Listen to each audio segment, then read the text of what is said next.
welcome to another stream. How y'all doing? Welcome to Chud Watch. Glad we're getting back into doing these again. Felt like we didn't do them for a long time. So I'm back into the swing of things. Glad we get to talk about Elon again. I feel like it's been a while since we got to talk about, that fucking guy. Wish I had something clever to say. I don't. Kinda stunned by his behavior, if I'm being honest. Let's see what I'm missing. Hype train started. Thank you. I'm says have a prime sub from my broke ass. I'm financially fine. I say so. Sure. If anything cut the sub, it's okay. Buddy, thanks for 12 months. And 100. Nice to have you. Andrew Blah, thanks for Oh shit. Hey, no, is it just like really bad? Audio's wonky? Okay, I'll have to adjust something. Give me a sec.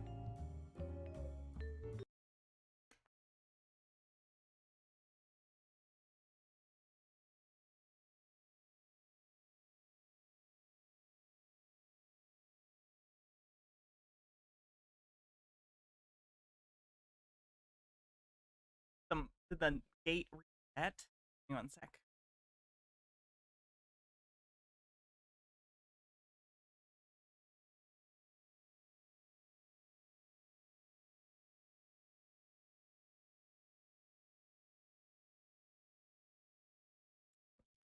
Hello, hello, hello, hello. Does that sound any better? Does that sound better? Anyone?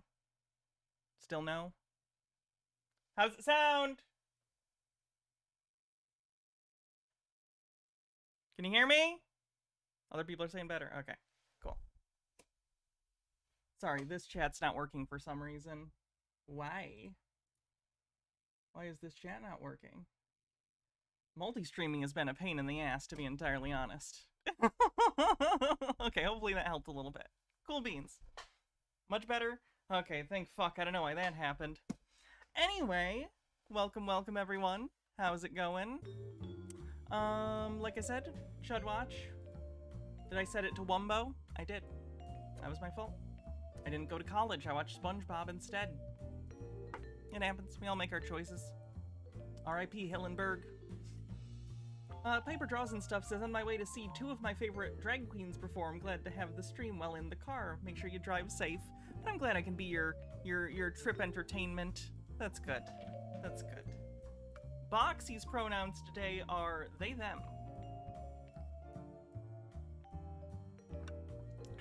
Dave, thanks for 200 bits. Over on YouTube, Travis, thank you for becoming a member. Thanks for becoming a Stana over on YouTube. Appreciate it. 97% to level 1 on Twitch Hype Train, Hydrate. Thoughts on the Doctor Who special? I thought it was great. It was one of my favorite Doctor Who episodes in years. And I don't mean like, oh, everything's just been shit. There was some stuff in the Jodie era that I liked, even though overall I didn't really dig Chibnall's writing. It was just a really great episode of Doctor Who. Creepy stuff.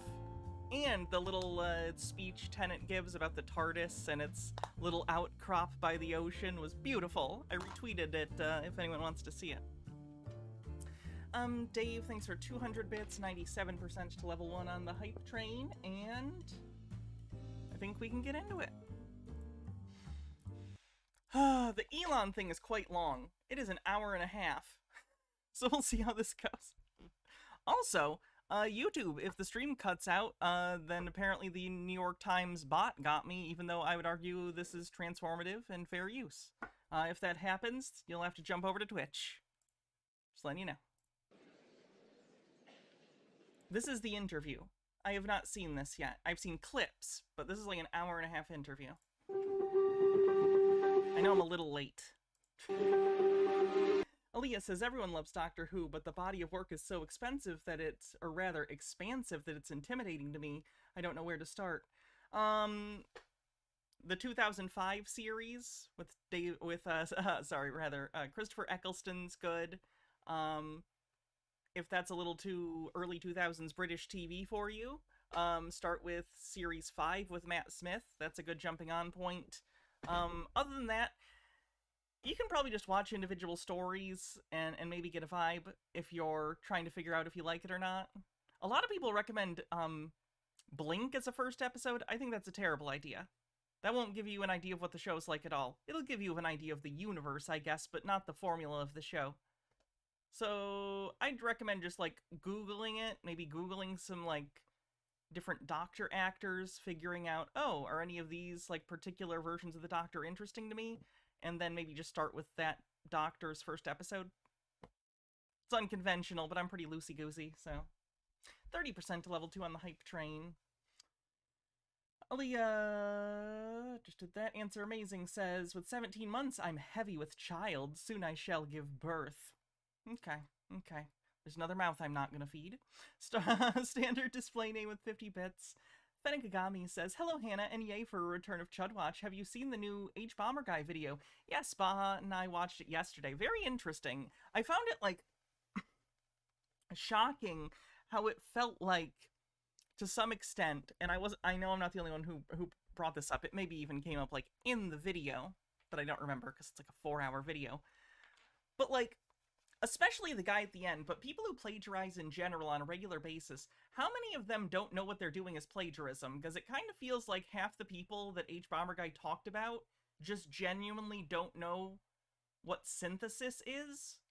Like, they don't understand that in order to write something or have something to say or create videos or streams or whatever, you should have thoughts in your head and you should be able to, like, read books or watch documentaries or things, synthesize the information, and then have your own things to say. Like, you don't just take things other people said and then say them. Don't get me wrong, citation is a thing. Of course, we learn from interacting with each other and bouncing off each other's ideas, but, like, you can't just take, like 3 different people's opinions on a thing and then just repeat them and be like, yep, my job's done. I did it. Transformation. No, you need to have something to say. Say something. Say literally anything that's your own thoughts. That'd be great. It was a shit show. Good video, though. He's always good. Good old Harrison Blimby. Another Darmon knockoff, but this one's even more insane and animated. I cut my eye. Oh no. What? Still dressing up in a fake body. I'll save it. I'm kind of sick of the Darman people, though. We haven't watched them in a while, just because it's the same shit. And they know what they're doing. Standard display name, thanks for 50 bits. Fenakagami says, hello, Hannah, and yay for no read that. Boop, boop, boo. Oh, duh. I read half of it, and then I didn't read the rest. Have you seen the new H-Bomber Guy video? Yes, I have. Saw that a certain streamer became a better person by retiring their use of the R slur and agrees they were being a bully using it the way they were. I don't know who we're talking about, but that's good. R slur's bad.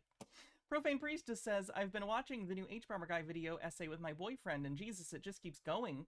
The most disgusting part is that James postured as valiantly brave progressive commentator, but he stole huge swaths of his book from more talented thinkers, all while whinging about the pain caused by queer erasure.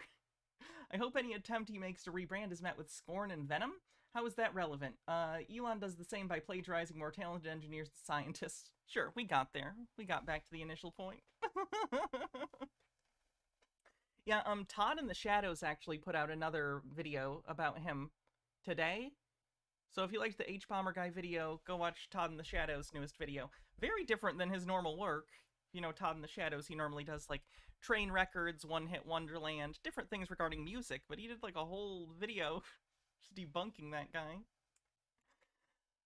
Altered Undying says, yay, Hannah, hope you're doing well. One of my players is playing an 80s hacker, and I need to do computer research. Do as little computer research as possible. If it's a 1980s hacker, you need to lean into the tropes of what the 80s thought a hacker was. So I think research would be a detriment. I think you need to watch war games and then go, okay, how would I turn this into a magic system? Dave M1, thanks for, 600 bits. Thank you very much. Oh, it was Keffels? Oh, good. That's good. Mr. Whiskers, thanks for gifting a sub. Tea with Goblins says, slightly different context, but plagiarism is a big problem in universities. I teach first-year undergraduates, and every semester I'm horrified the number of students that submit work that is just copy-pasted chunks of text from another source, not even reworded. For some students, it's not malicious intent, they just didn't realize it's not allowed. Trying to teach them paraphrasing and synthesis is half the job. We've failed. We have failed so hard. Like, that's something that you need to be teaching, like, elementary kids. Like, not at a complex level, obviously, but, like, okay, here's a small story. Like, Jack and Jill went up the hill to fetch a pail of water. Blah, blah, blah, blah, blah, blah, blah, blah, blah. What happened in this story? Tell me what happened in this story in your own words. And then you build on that and say, okay, well, now that you're able to take something and understand it and understand what it's saying and reword it and rethink it and understand concepts and contexts, let's take concepts and contexts from multiple different places and form a story or positions or beliefs on those. Like, you need to teach kids how to do this. Oh. Netzerk with 34 months says, hype? Hype. Ultivon Dying says, War Games and Sneakers are on my list of movies to watch, despite the fact that Sneakers came out in the 90s. Close enough. Was that supposed to be, wait, is that supposed to be Hackers? Is that supposed to be Hackers with Macaulay Culkin? I assume you meant Hackers. Hackers? Unless there's a movie called Sneakers I'm unfamiliar with that also has hackers, which would be fun. Overthought, thanks for gifting a sub.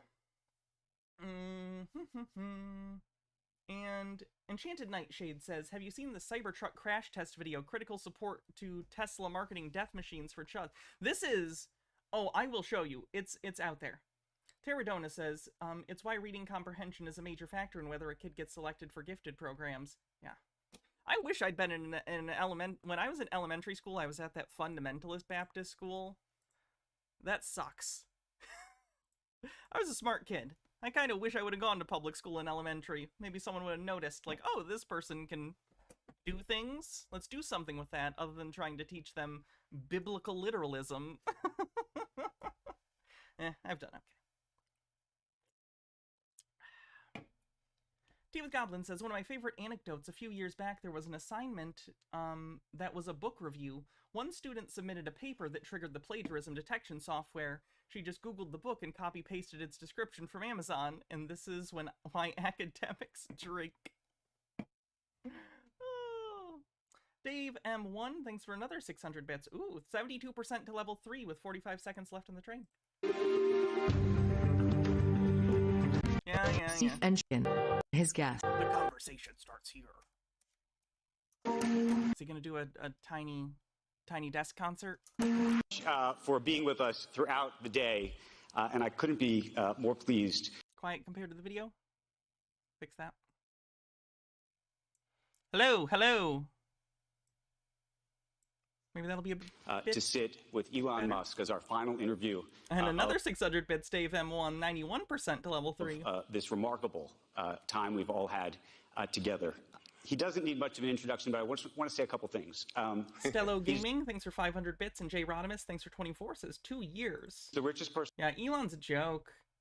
Let me back up from that statement. I get very emotional about Elon Musk to the point that it gets, like, dickish.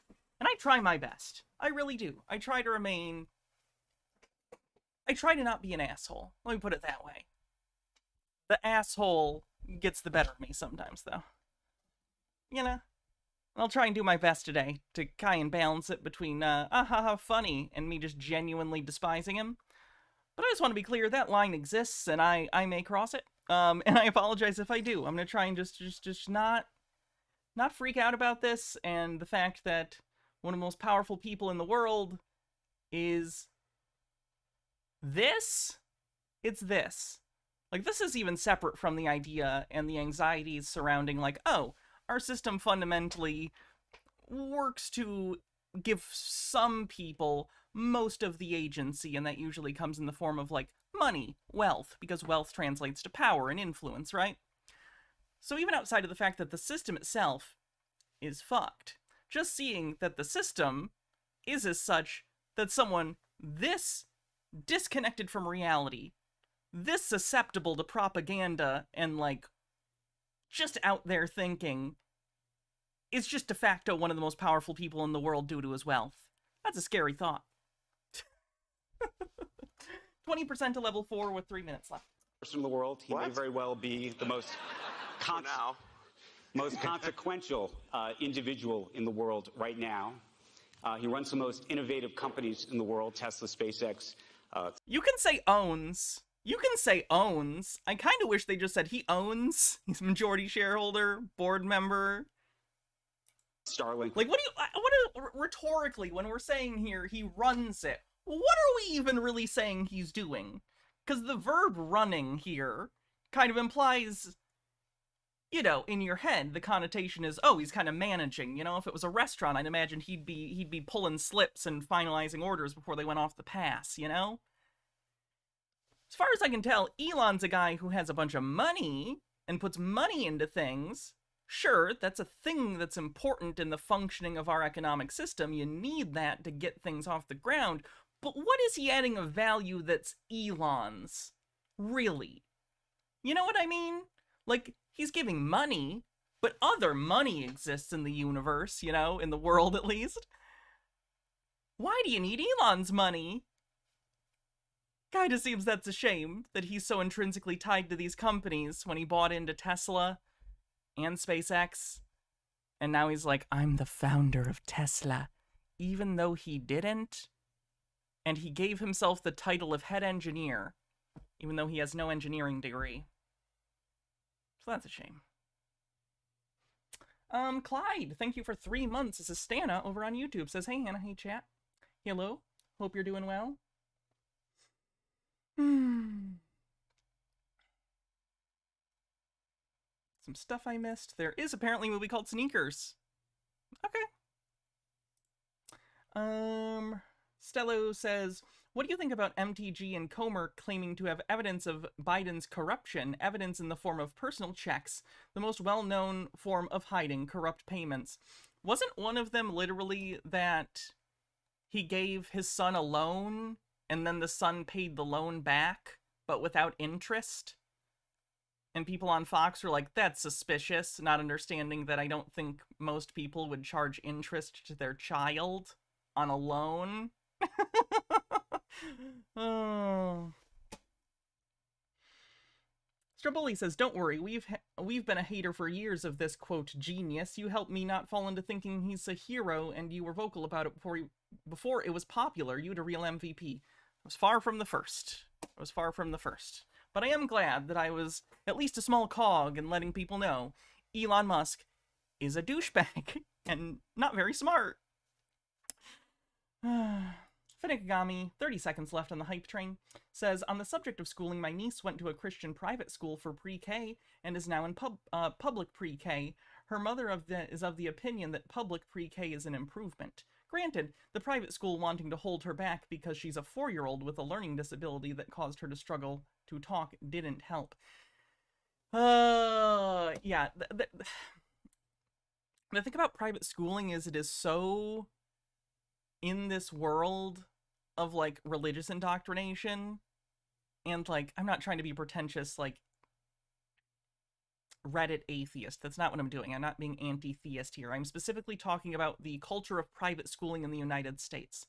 The culture of private schooling in the United States was really gaining movement. Both the I believe, correct me if I'm wrong, the homeschooling thing might have come later, but at the very least, the private schooling increase in the United States really started around the time that Brown versus Board of Education happened.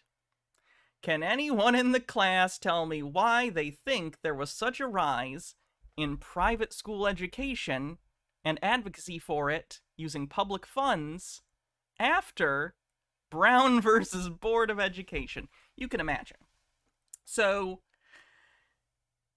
unfortunately, in the United States, private schools and their legacy are more often than not tied to communities that maybe didn't want to be in public schools, where certain things were not allowed in terms of determining admissions, let's just say. Yeah. Anyway, so once that became a losing issue, those same schools and organizations pivoted to anti-abortion stances, because it became less popular to be openly racist. That was a nice few decades. So now the public schooling system or rather the private schooling system in the United States, a lot of it exists to propagate right-leaning political influence through religious messaging. Again, and to be clear, I'm not saying that's a conspiracy. I'm not saying this is a bunch of people intentionally doing something. It's the fact that churches in the first place that don't necessarily line up with the cultural, beliefs of the society that they exist within. For instance, in the United States, we're a lot more progressive than evangelicals would like to be, right? So for people like that, it becomes, oh, I don't want my child to be exposed to the world, to wokeness is what they would currently call it, or degeneracy, or whatever, so we're going to put them in a private school. The actual, form of what they're disagreeing with has changed over time, like I said. A long time ago, decades ago, it was more about racial segregation. These days, it's more about parents being scaremongered about public schools teaching your kids wokeness and to be gay or whatever. Same idea. It's a way of trying to get a certain portion of society, people in society who don't generally agree with society at large, let's say, on most social political opinions, and keep their children wrapped up in that ideology by separating them off. Again, specifics change, but the plan is more or less the same. Oh, I don't want my kids, a bunch of people think to themselves for whatever reason, I don't want my kids learning what's in that public school. Better go teach them this shit over in our weird cultic milieu evangelical woo-woo place. That said, there are really great private schools as well, but that's a situation of is it fair to have private schools when there are, so many people who can't afford it? That's a different discussion. But that was a tangent. Which is part of that Neuralink, the Boring Company, X, and his... Annie McKean with 15 months says, glad to catch a stream. Sorry if I got your pronouns wrong. I don't have the pronoun thing on here, so I'm not sure anyone's pronouns just based on the names. I gotta get that fixed. I don't know if it got deleted or what. Annie McKean with 15 months says, glad to catch a stream. Sneakers is a comfort movie like My Fellow Americans. I like to think this system can be made to work. X.ai. And he's disrupted each of these lanes. He's moved at breakneck speeds, but he's facing some... Why is my, pronoun thing not working? One sec. Controversy in the process. He joins us today following a visit, as you all know so well, and we discussed earlier, on Monday to Israel, where he met with the Prime Minister there and the President of Israel. And we're going to talk about everything. And my hope is that we can talk about how he thinks, about his influence, about his power, about all of it. And we're going to talk about innovation and everything else. I want to say just two other things real quick. Sure. We met each other for the first time. Oh, thank you. What You Can Do over on YouTube. What You Can Do says, love the topic, love the host, love the take, love the jacket. Subscribe, my friend. Thank you. That's a nice thing of you to say. 16 years ago. Yeah, it's a long time. It's been a long time. And oldest kids were 3. when we first met, I think you were about to deliver your first Roadster. I don't think you had yet. Larry Page was still waiting to get one. 2007? 2007, 2008. And I remember... Roadster was delivered 2008. I remember going back to the newsroom and saying, I think I just met the next Steve Jobs. That was a bad call, huh? Fenekagami says, conservatives running into their safe spaces, it's almost like they still favor segregation or something. It's funny, I understand why, you or I, if you're just a random person, and let's say it's the year 2010 or 11 or something like that, and the only things you know about Elon Musk are these carefully, crafted, basically just press releases released as news pieces about Elon Musk, super genius, real life Tony Stark. He's amazing. He's gonna do so many cool things. I understand how a random person who just exists within society, and is passively hearing about Elon Musk, gets the idea that he's this super smart guy, or an engineer, literally at all, or that he had some part in the creation of the technologies of SpaceX or Tesla. But if you're a journalist I'll check in a sec, Fennec. But if you're a journalist and your job is literally to investigate claims, how do you listen to Elon Musk talk for more than 10 seconds and not realize he's full of shit?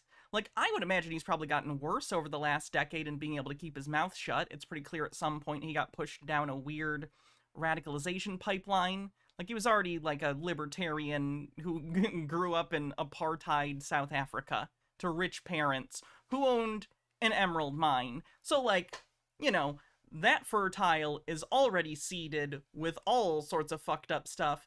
And then at some point in the last 10 years, he got pushed down some rabbit hole and he's on Joe Rogan smoking weed and talking about who knows fucking what. Now he's online posting, like, or at least liking and agreeing with people posting, like, white genocide conspiracy theories. It's absolutely bonkers. He's gotten worse, but even at his best, I'm kind of surprised he fooled anyone. Really? And Okay, what was this? I'm going to See what those bits were. Have I seen the Cybertruck crash? Oh, the Cybertruck crash thing, I never did actually show you what I wanted to show you.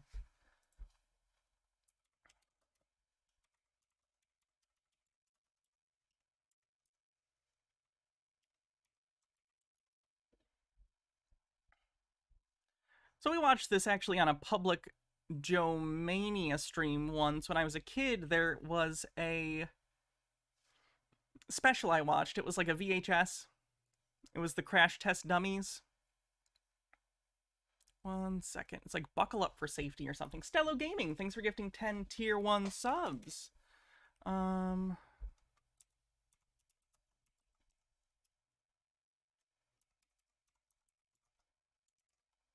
within it, you can see horrifying... No, this isn't it either. I know I saved it under, like, Public Domania.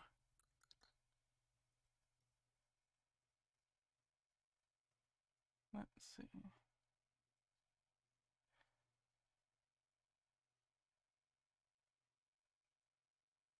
It's like buckle up if you're, unless you're a dummy or something. Buckle up, dummy? Question mark? Question mark? There's scenes in it I need. Chat, if you know, let me know. Dr. Gamble says, love this Easter I've been egg. playing Satisfactory again God, what is recently, it? and after hundreds of hours of gameplay, hidden vehicle. I have been It's a 3-minute video. Oh my god, it's a fucking Cybertruck. Cracked windows. Clyde, thanks for gifting 5 Tier 1 memberships on YouTube.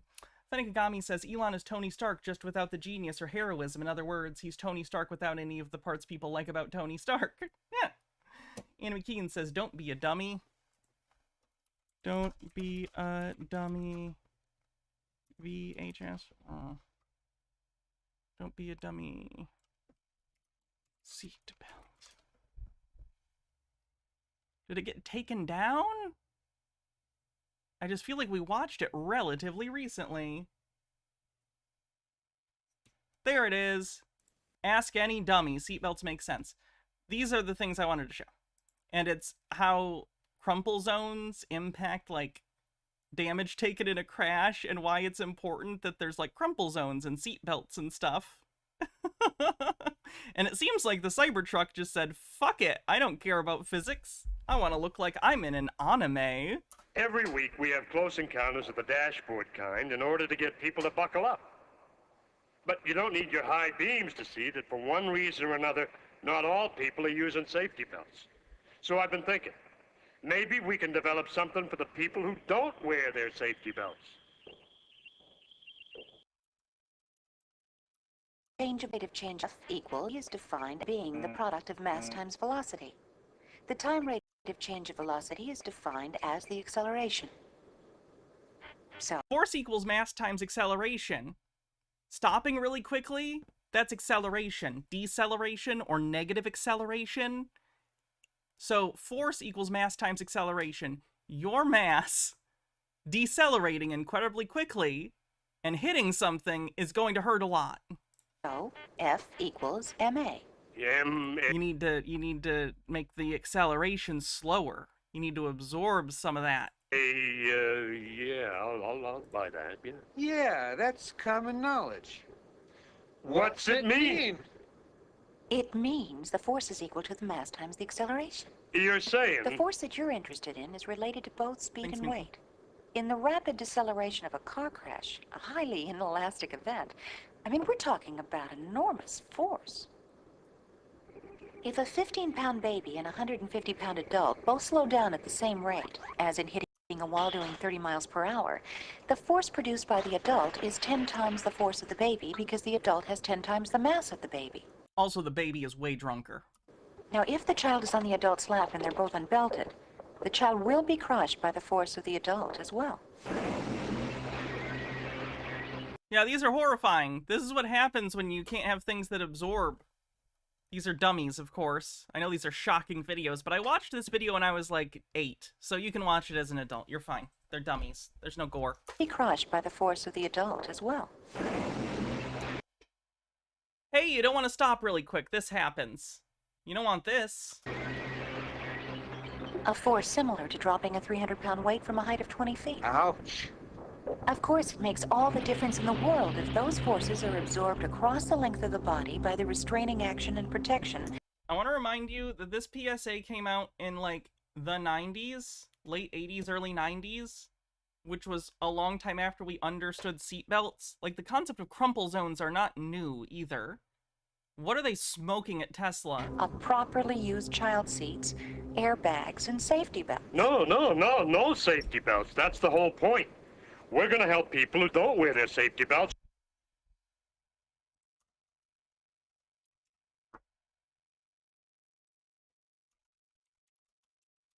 They must have comparisons of old cars getting smashed too, right? Oh yeah.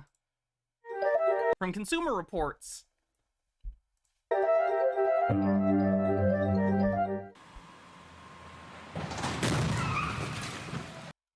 Yeah, that's not good.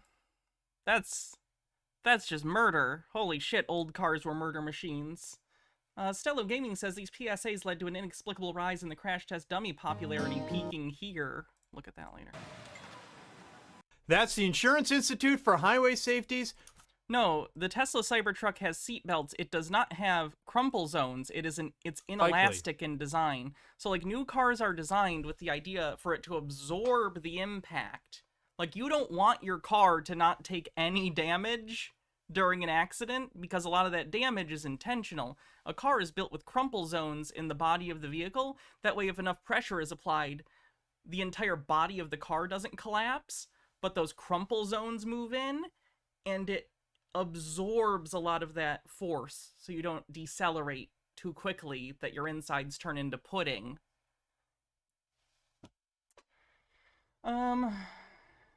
Did I miss your HBR?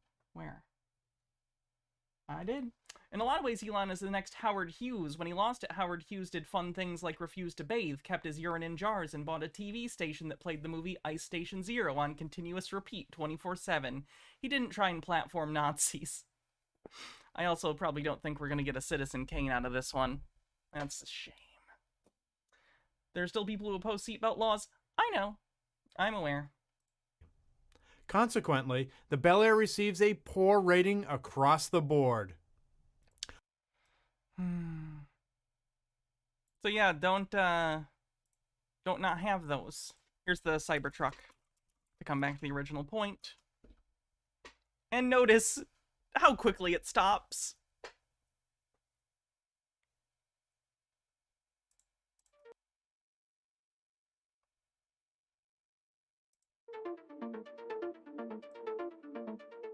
And if you're ever in an argument with another car, you will win. Okay, but you don't necessarily want to win. Oh, thank God. That's better than the other test I saw. The first test I saw, it stopped way quicker. Then things like this roll over. Oh, I still think that's too much. Then Oh, things no. like rollover, because the center of gravity. Mr. Whisker says, thank you, Ralph Nader, for ensuring the automobile manufacturers have to make vehicles that won't reject me through the window in a crash. Avant Gardner says, not related, but I saw the new Godzilla. So good. I heard. I'm excited. Is so low, it doesn't roll over. And if Why are people so against safety features like seatbelts or vaccines? That's a complicated question. And I could have as many answers to it as there are people that feel that way.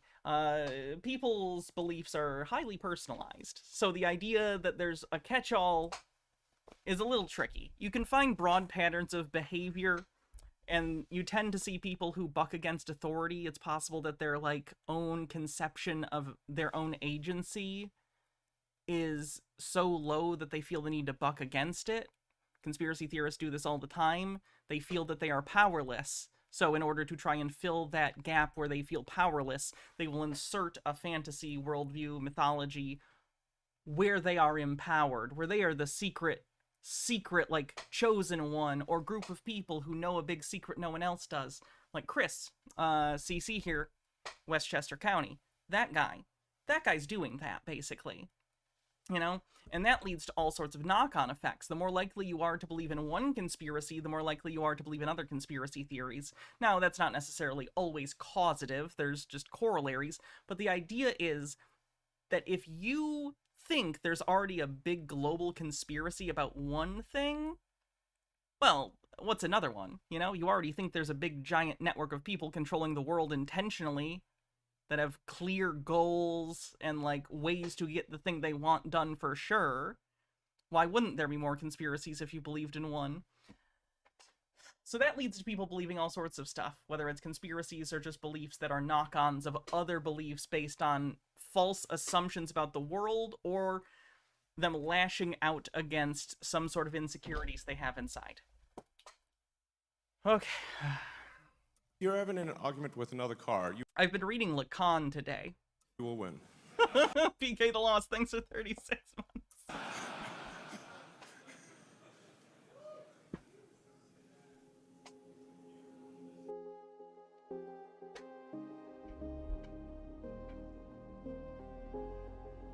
PK the Lost with 36 months.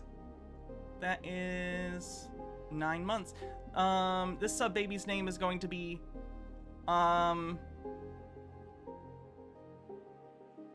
let's see. Nole Cuscum. Nole Cuscum. It's Elon Musk spelled backwards. I'll hold to that. Okay. I'm going to hold to that. But a lot has happened between when I first met you and now. You came to Dealbook. Not been boring, that's for sure. Wait, actually, technically, I do have a boring company. 2012, you came to Dealbook and sat on this stage, and we're thrilled to have you back. But there's been so much that's happened between now and then, and there's been so much that's happened in the past week and a half. And a lot of folks, and I want to tell you this. Hell of a year. A lot of folks called me up and said, you really going to host Elon Musk here? Can you believe what he just said on Twitter? On X. On X. Yeah. So I don't, no idea what this Twitter thing is you keep talking about. Pretty sure Elon still calls it Twitter sometimes, because, like, everyone does. Because it's still Twitter. Should you platform him? That's what they said. Yeah. Should you platform him? And Will saying his name backwards send him back to his own dimension? No. You have to make him say his name backwards. Said that... You don't know these rules at all. I think that it's our role, and I know you have issues with journalists. I have a platform. I know you have an issue with journalists oftentimes, but I said it's our role to have conversations and to inquire and to sometimes even interrogate ideas. And Sure. that's... It's always sad when you gotta, like start an interview by basically explaining to someone, hey there, pal. Hey, buddy. Hi, yeah, so, I know you don't like bad guy journalists. I know, buddy. But here's the thing. I'm not here to insult you. It's my job to ask questions, and people want to know answers, and you're one of the richest people in the world, so here we go, buddy. Here we go. Don't hate you personally, but people need to know answers, or want to know answers, and you agreed to come here. So let's have a big boy talk. Casually talking down to the richest person on the planet at one point because he is a child. Benikagami says, but Hannah, there must be a global conspiracy. How else do you explain people believing horses are real? Checkmate, tinfoil queen. That wasn't a horse. What was I riding? Oh, God. Dr. Gamble says, got the test result back for the ride. Oh! Wait, what? What is this? I don't understand what I'm even looking at.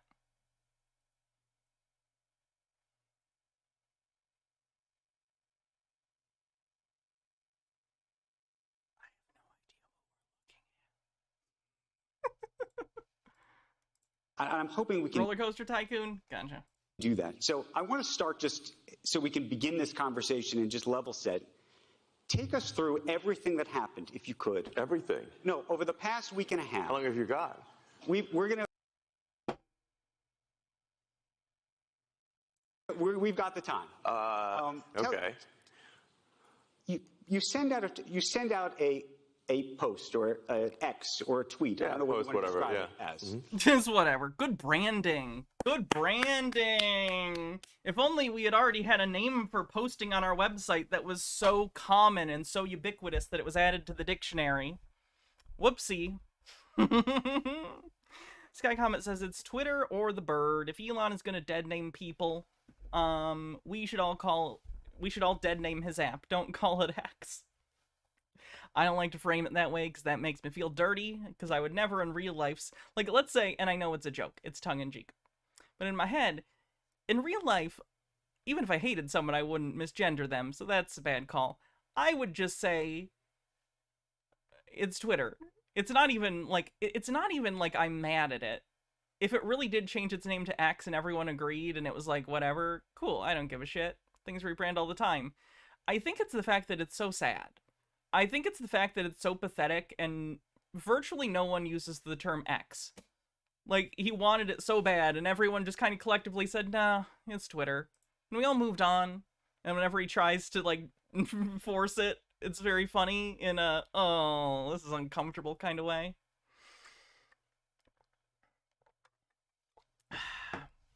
Marcus Drake says, you may already be aware, but if not, behold the cyber bear. Let's see. What is he doing now? Oh, cyber beer, duh.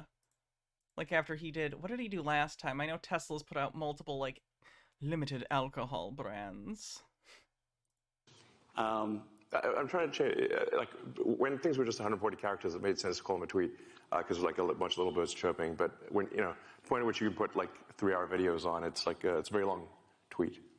So here we are. Post is more descriptive, I think. And at some point, I don't know where you were, but you write, in responding to another tweet, yes, this is the actual truth. And it set off a firestorm of criticism all the way to the White House. Right. And then you make this trip to Israel. You have advertisers who've left the platform. People calling... Well, the trip to Israel is independent of it wasn't some, like, apology tour. I want to be clear. That was...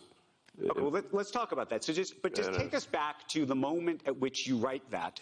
Trip to Israel is independent of, it wasn't like in response to that at all. Well, we'll do Israel in just a moment. And I have no Find that sus. problem being hated, by the way. I hear Hate you. away. Well, but you know what? Let's go straight to that then for a second. Sure. Because there is an idea, and you could say that I think it's a real weakness to want to be liked. I'm sorry, what? I think it's a real weakness to want to be liked. Oh no. That's not good for him to say. A real weakness. Elon is consistently oozing insecurities about wanting people to like him. Oh no. I do not have... He's saying the quiet part. ...of that. Well, let me ask you this then. There's a difference between saying, I don't care if anyone likes me or they hate me. Yeah. But given your power and given what you have amassed and the importance you have, I would think you want to be trusted. I would think maybe you don't need to be liked or hated. I think he needs to be liked, considering that the only thing he adds to businesses historically is money, which is important. But the X factor that made anyone give a shit about Elon Musk in the first place was that, like, cult of personality, that image he had cultivated about himself. Like, he was a spokesperson for the company. It was like, oh, Elon's involved in this?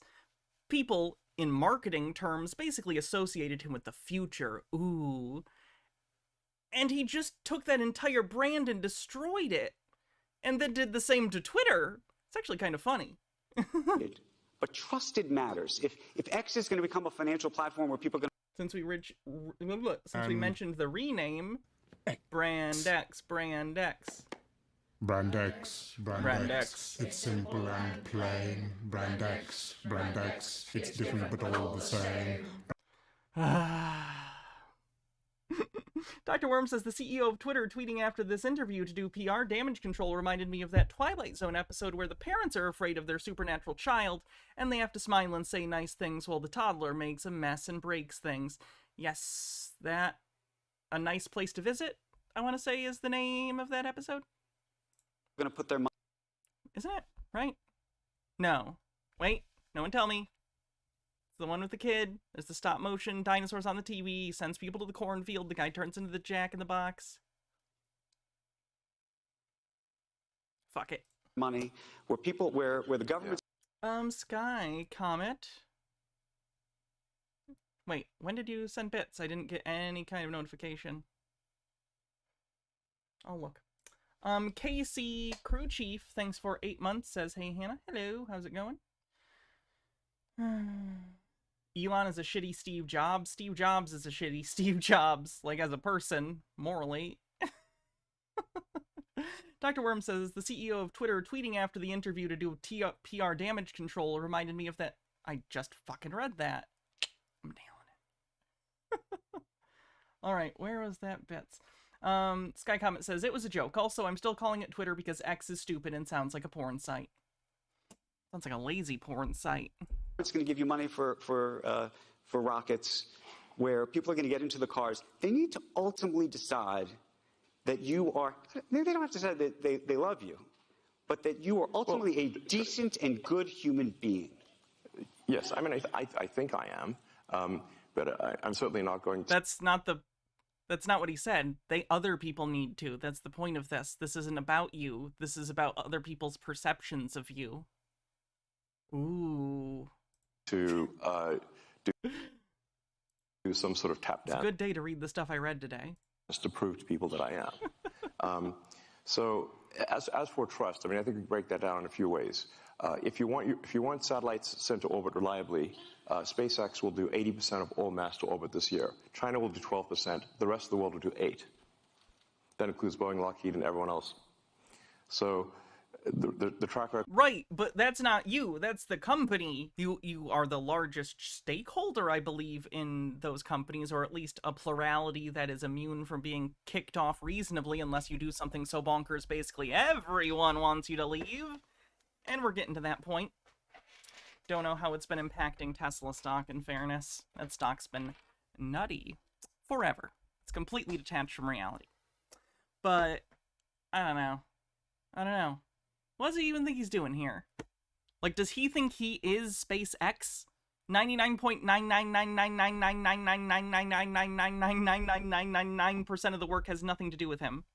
And could be done by someone else. He's not an engineer, he's not a mathematician. He's a PR guy. Elon Musk is a PR guy, basically, and has been for a long time. So basically how he rose to prominence was, oh shit, I was involved in something that got bought out by PayPal. I have a bunch of money now, and I was already rich because of my parents. What do I do now? Oh, let's go spend a bunch of money building my image and buying into companies and suing them so that they have to claim I was a founder, even though I wasn't. SpaceX. He's not bringing anything to the table except money. And a lot of people have money that are not unstable and going to lose you that money later. The record of the rocket is the best by far of anything. You could hate my guts next. You could not trust me. It is relevant. The rocket track record speaks for itself. It doesn't matter. Elon, it's like Elon watched House and took a really bad message from it. So you know the show House? There's a running theme with the main character, Gregory House, who's basically Sherlock Holmes if he was a doctor in the early 2000s. He's a dick. And there are thematic elements about, hey, people will put up with you if you're a dick if they need your help. And that seems to be kind of his thinking here is, you need me. I have the rockets. The problem is, The real world doesn't work like a TV show or a movie. There is rarely ever one person everyone else relies on. Like, Elon could get, you know, disappeared tomorrow. He Jimmy Hoffa's his way, he shuffles his way out of the mortal coil a la Jimmy Hoffa. He's buried under a stadium somewhere. Whatever. And the world would go on. We would not lose rocketry. But for whatever reason, he seems to feel like the world needs him specifically to continue existing and being in charge of these companies for them to function, which is untrue. At best, all he's given them is a weird stock price bubble because of his cult of personality. The actual work being done, zero to do with him, and anything they do get done is in spite, not because of him. The people I've known who've worked with and for Elon Musk think he's the biggest fucking asshole and only a hindrance to every project he sees or touches. With respect to Tesla, we make the best cars. Whether you... What's your metric for that? Because, like, consumers don't seem to agree. The amount of repairs they need and the difficulty of getting parts indicates otherwise.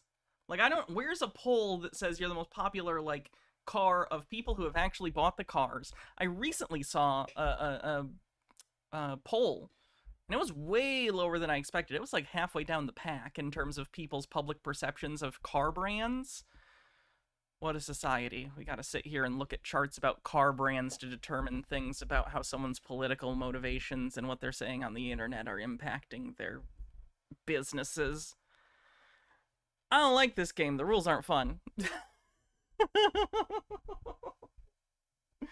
Anyway, someone else could take over in Elon's position in any and all of the companies that he is a part of.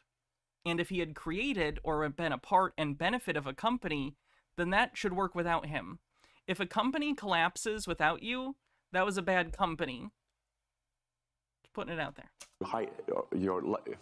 Hate me, like me, or indifferent. Do you want the best car or do you not want the best car? Do you want the best car or do you not want the best car? It's not the best car.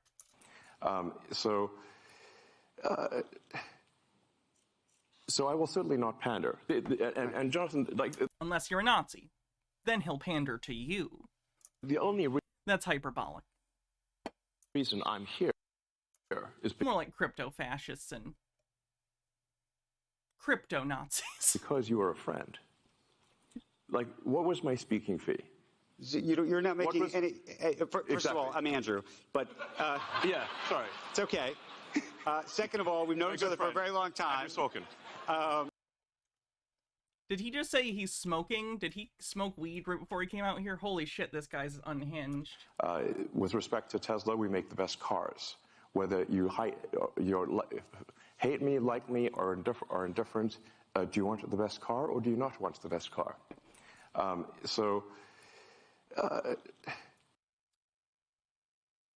There's a fine line between confidence and whatever this is. This is definitely over that line. So I will certainly not pander. And Jonathan, like, the only reason I'm here is because you are a friend. Like, what... Yeah, he called him Jonathan, but his name's Andrew. What was my speaking fee? Well, he was saying, I consider you a friend. You're not making any... First of all, I'm Andrew, but... yeah, sorry. In trying to show how personable he is, Elon Musk got the guy's name wrong.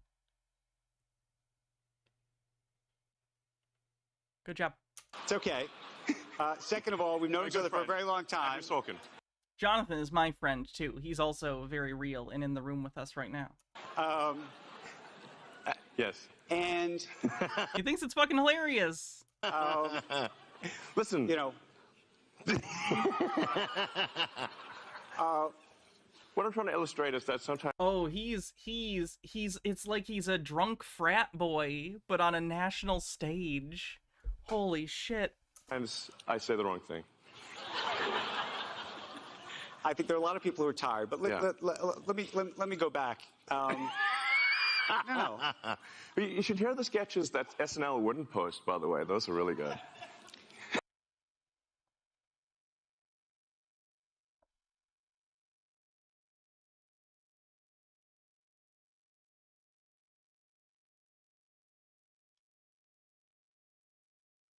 he needs help. I don't even like Elon Musk as a person, but he like on a this is on a personal level. He needs an intervention of some kind. What do you do when one of the most powerful people in the world has a serious problem that needs to be addressed? What do you do? Because it's obviously a personal thing. That's between him and his family, but also, like, he owns one of the biggest websites in the world and is trying to use his batshit nonsense in order to shift public opinion towards his things. Luckily, I don't think it's working, because I think he's, you know, clearly out there. But enough people believe him and like him. It's a scary thought, huh? And I would say, unfortunately, or fortunately or unfortunately, whatever friendship we have, not great. We don't talk to each other that much. But let me ask you this. It's true. That's true. The live recorded show had secret skits we didn't see. No, they do that. SNL writes more skits than they need, and then they cut them after, like, dress rehearsal and decide which ones work and which ones don't. So that is true. He's not making that up. True. Like, where am I? Doesn't return Anyway, phone calls. Yeah. The point is, I'm here because you're a friend, not because I'm being paid or because I need any validation or anything. It's that we've been friends for 16 years, and You can say I promised you I'd be colleagues, here, and that's why. acquaintances. Clearly you don't know this guy. You don't even know his name. If he's not your friend, what do you think a friend is? Oh my god, does Elon Musk not know what friends are? In his head, is a friend just like someone you know and occasionally talk to over the span of, like, decades? Holy fuck, he might not know what that means. He might not understand that's not what a friend is. Oh no. I'm here. Well, I appreciate you being here. Not for any other reason. But let me ask you this then. Let's just go at it. Just tell me what happened. You write this tweet that says that this is the actual truth. People read that tweet. Yes. And they say, Elon Musk is an anti-Semite, that he is riling up this base. You're hearing it from, as I said, the White House. You're hearing it from Jewish groups all over. I think Jonathan Greenblatt from the ADL is here. There's lots of people who say this. And by the way, it's not just that. Did you read the whole thing? I did, and that's why I want to ask you about it. Jay Rodimus says, I want Trading Places to happen to him like what happened to the Dukes at the end. That's what I want to happen to him. Later, Prince, oh god, what is it? Is it Hakeem Jaffer the Second? Whatever, Trading Places, not Trading Places. Coming to America, and Coming to America, they get money back. So, Trading Places, yes. Coming to America, that part shouldn't happen. Excuse me? I said more. More responses? Yeah, I said more. I said more than what you just read. Yes. No, there was absolutely more. Yes. But I can tell in the reporter's face, he's like, yes, but that made it look worse. I'll tell you the thing that struck me. It wasn't, and I'm an American Jew, it wasn't just the people who had that view. It was actually people who really are anti-Semites, who said, oh my goodness, go Elon, this is fabulous. And that actually was the thing that really set me back. I said to myself, what's going on here? And I want to know how you felt about that in that moment when you saw all of this happening. Yeah. Well, first of all, I did clarify almost immediately what I meant. I would say that was, if I could go back and say I should, in retrospect, not have replied to that particular person, and I should have. For those who don't know what he was responding to, it was basically a watered-down dog whistle of international bankers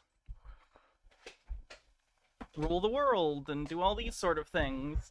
It was the milquetoast version of white genocide that your grandma reads on Facebook. So still a disgusting white nationalist conspiracy theory, but, watered way down. Written in greater length as to what I meant. I did subsequently clarify it in replies, but those clarifications were ignored by the media. And essentially, I handed a loaded gun to those who hate me, and arguably to those who are anti-Semitic.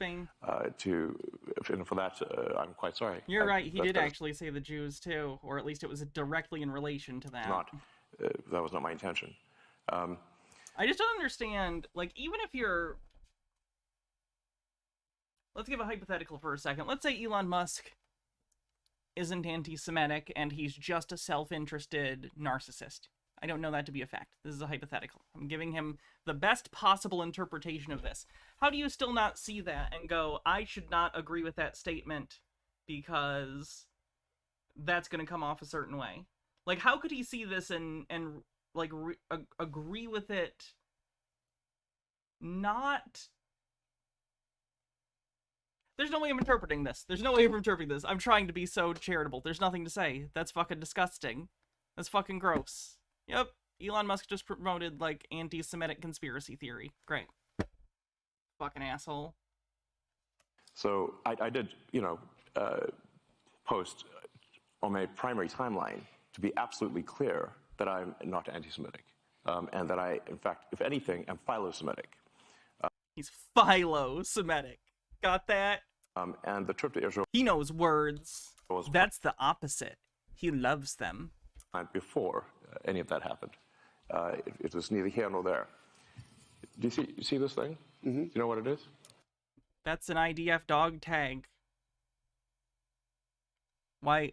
Who gave you that? I do, because I actually followed your entire trip to Israel. Right. Why don't you tell everybody? This... Peoplelord says, to be honest, I really don't care about the personal well-being of billionaires like this asshole because they're best indifferent to the personal well-being of tens of thousands of people they farm their wealth from. He specifically, deliberately harms as many people as he can, as long as it makes him more money or clout. This is the closest to consequences he will ever experience. You have a right to those feelings. I'm not going to tell you can't feel that way. My ethos is my ethos, you know? You can be mad at people just because I try and look at people from, like, a hyper-empathetic point of view, even in cases where that's not practical. In this case, Elon Musk. It's not practical to feel empathy for Elon Musk in this scenario. Because I'm never going to know the guy, never going to see the guy, never going to speak to the guy. What's the point? All of the personal issues that are his own, that are clearly harming him, are harming within... like, how do I put this? The stuff about whatever addiction or thing is going on, that's the personal stuff that I feel bad about, is distant from me. The shitty opinions that he's putting out because of these things are widespread. And you kind of have to deal with the thing that's the widespread part. So on the one level, I do. I have to feel bad for Elon as a human being. I know, that sucks. That sucks, and you don't have to agree with me. That's just how I feel about it. Outside of that, outside of who he is on the inside, probably needing help, on the outside, his actions, his words, have hurt people and helped spread hateful messages. I do not have time to have empathy for that, or at least not act it out. Even if I think, wow, he's a human being deserving of help and all these other things, practically speaking, there are 8 billion people on this planet. It just is what it is. But I can't say I have no empathy at all. That's just where I'm at. Don't know why. But you can just straight up hate him and whatever. That's cool. Elon knows the best words, just like Cheeto. This says, bring them home.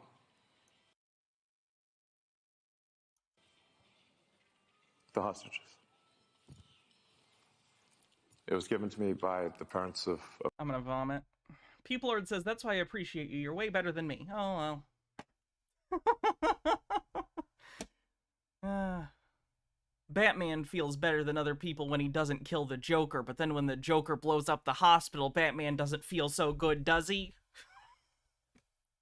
I don't know what that metaphor was. I just wanted to talk about Batman. H-Baird says, the dog tag reminds me of this. One thing oh my. I have not done, I've never pretended to be a police officer, and I've never I remember when this happened. Oh my. A shootout with the police. Well, and now I have to respond to that. We are moving on, I gentlemen. have to respond to that. You didn't say the fuck you yet, no. And you know what's so funny? I am with many police officers. I ask you to put that prop away. Well, it's not a prop. This is real. And he said I have a problem. I never worked with law enforcement. It is considered a prop, Mr. Walker. Yes. Excuse me, sir. Yes. You're very well aware of the rules. of one of the hostages. And I said I would wear it as long as there was a hostage still remaining. And I have. Why didn't you invent some kind of strange submarine and then call whoever actually got the hostages a pedo? That didn't fit 1-to-1. That's not the same situation, and it's not individuals. It's a larger conflict. You know what I mean. I'm talking about the Thai cave thing. That's when I realized Elon Musk was kind of shit. How about you? Was there a specific thing that happened that made you go, oh, what's going on with that guy? For me, it was the Thai cave thing. What was that trip like? And obviously, you know that there's a public perception that, and you're clarifying this now, but there's a public perception that that was part of a apology tour, if you will. That this had been said online. There was all of the criticism. There was advertisers leaving. We talked to Bob Iger today. I hope they stop. Here it is. You hope? Don't advertise. Here comes the part. You don't want them to advertise? No. What do you mean?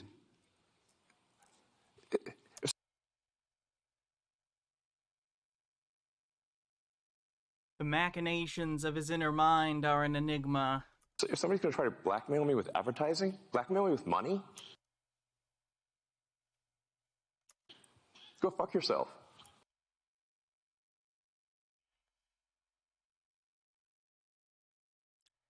No one is blackmailing you. They are choosing not to partake in your service because you said something bad. Right? That's it. You're not being bribed. This is not an illegal action. This is not an immoral action. I also would just call it just whatever it is. It's businesses making a business decision. The public perception of your company is bad because the public perception of yourself is bad. You are not being blackmailed. Believe it or not, this is not really as much about you, the person, as you think. It's about you, the owner of Twitter, making Twitter look bad. You, Elon, the person. I don't think Bob Iger gives two shits. He's Bob Iger. He's a fucking $300 million in the bank guy. Runs Disney, which isn't doing great now. Doesn't matter. He's still making a crazy salary. Like, Elon is taking this so unbelievably personally for something that is entirely business.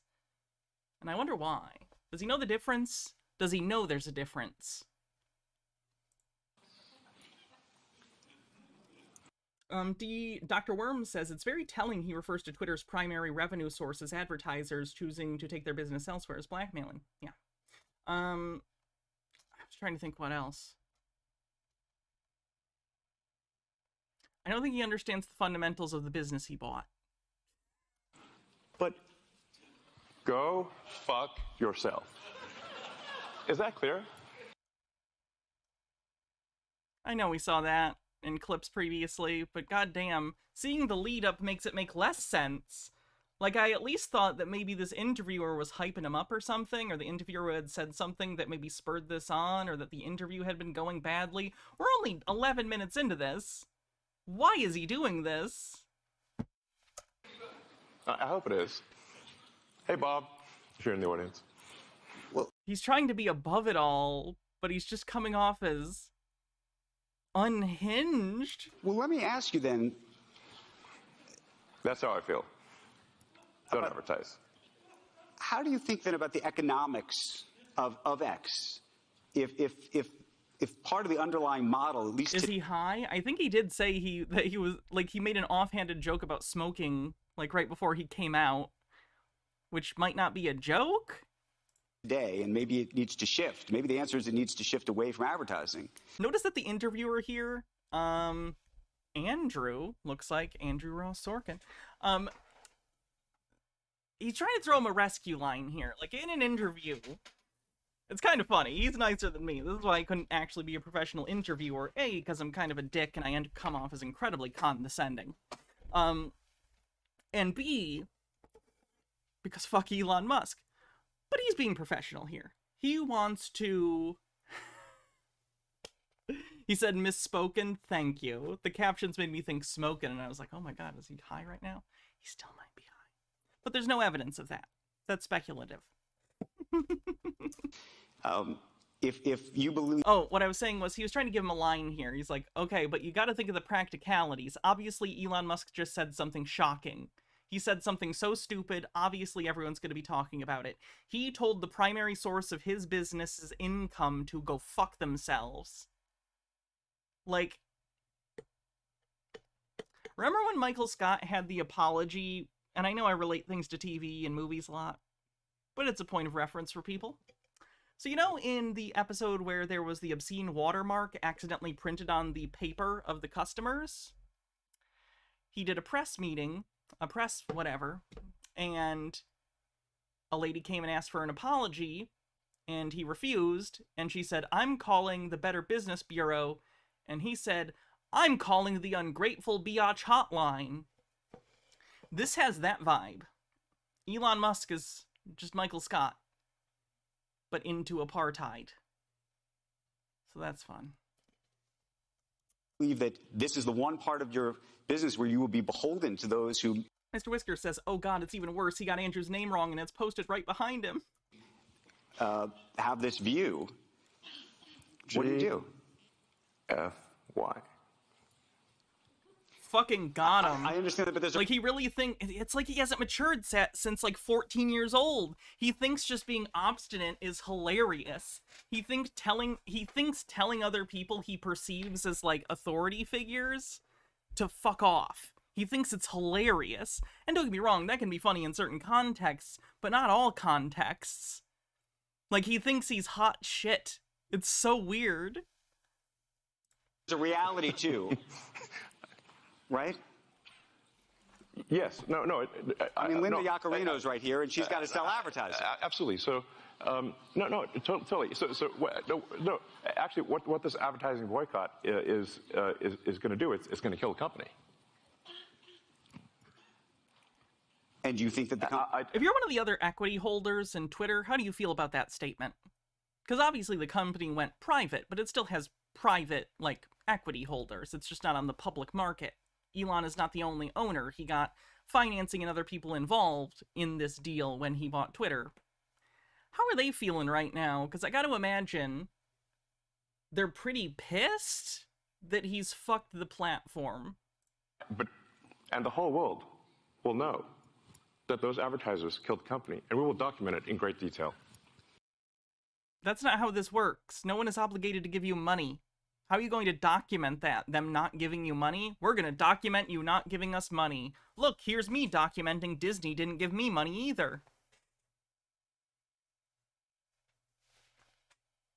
There's no money here. If anything, I've given Disney money. So how's that work? But those advertisers, I imagine, are going to say, we didn't kill the company. Oh, yeah? They're going to say... Correct, Elon. Overthought says, asking questions like his interviewee is a rational actor. That was his first mistake. No. That's a professional interviewer. That's why someone like this is here, and someone like me shitposts on the internet. Like, this is what you need to do if you want to actually interview people. Like, you should ask hard questions, but, like, you need to be polite. That's part of it. Chiba Hawk says, Elon Musk is mad because capitalism. Weird. Mr. Whiskers says, on behalf of Disney. Peoplord says, does he owe a lot of money to Mohammed Bonesaw Man? A bunch of Twitter money? I don't know. I've never heard of this person on Twitter. Tell it to Earth. But they're going to say, Elon, that you killed the company because you said these things and that they were inappropriate things and that they didn't... Yeah, this is both on Twitch and YouTube. I'm allowed to simul-stream now. Didn't feel comfortable on the platform, right? That's what they're going to say. And let's see how Earth responds to that. It's got to be difficult to talk about grandiose delusions when you're talking about someone who was literally the richest person on the planet for a bit. I don't understand how every wealthy person doesn't develop full-on solipsism. I'm not even joking.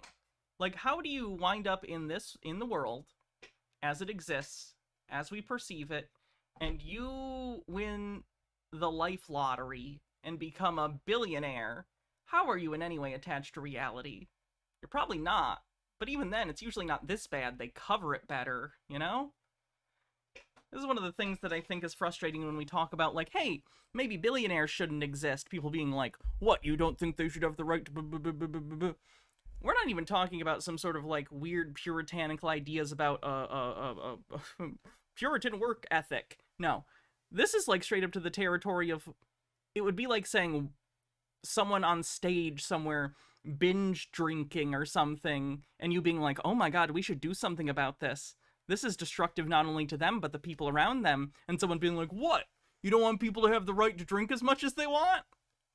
This is the same thing, but with money. Like, yeah. There is such a thing as too much of a good thing. Too much wealth and power hurts you, everyone around you, and if you're powerful enough, everyone within the range of that power. So it's not even just like, hey, this would be good for the world. Elon Musk would be a better person with less power. I don't think the human psyche was meant to have this much money, this much influence. It's just not normal.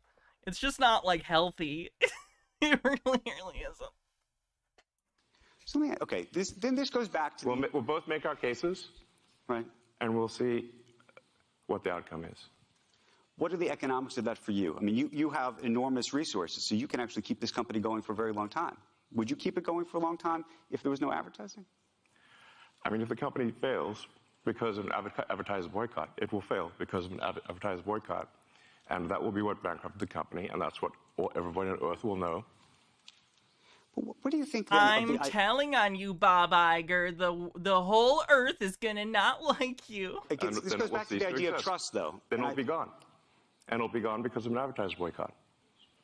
But you... He's incapable of, like, allowing his failure to penetrate his exterior mask.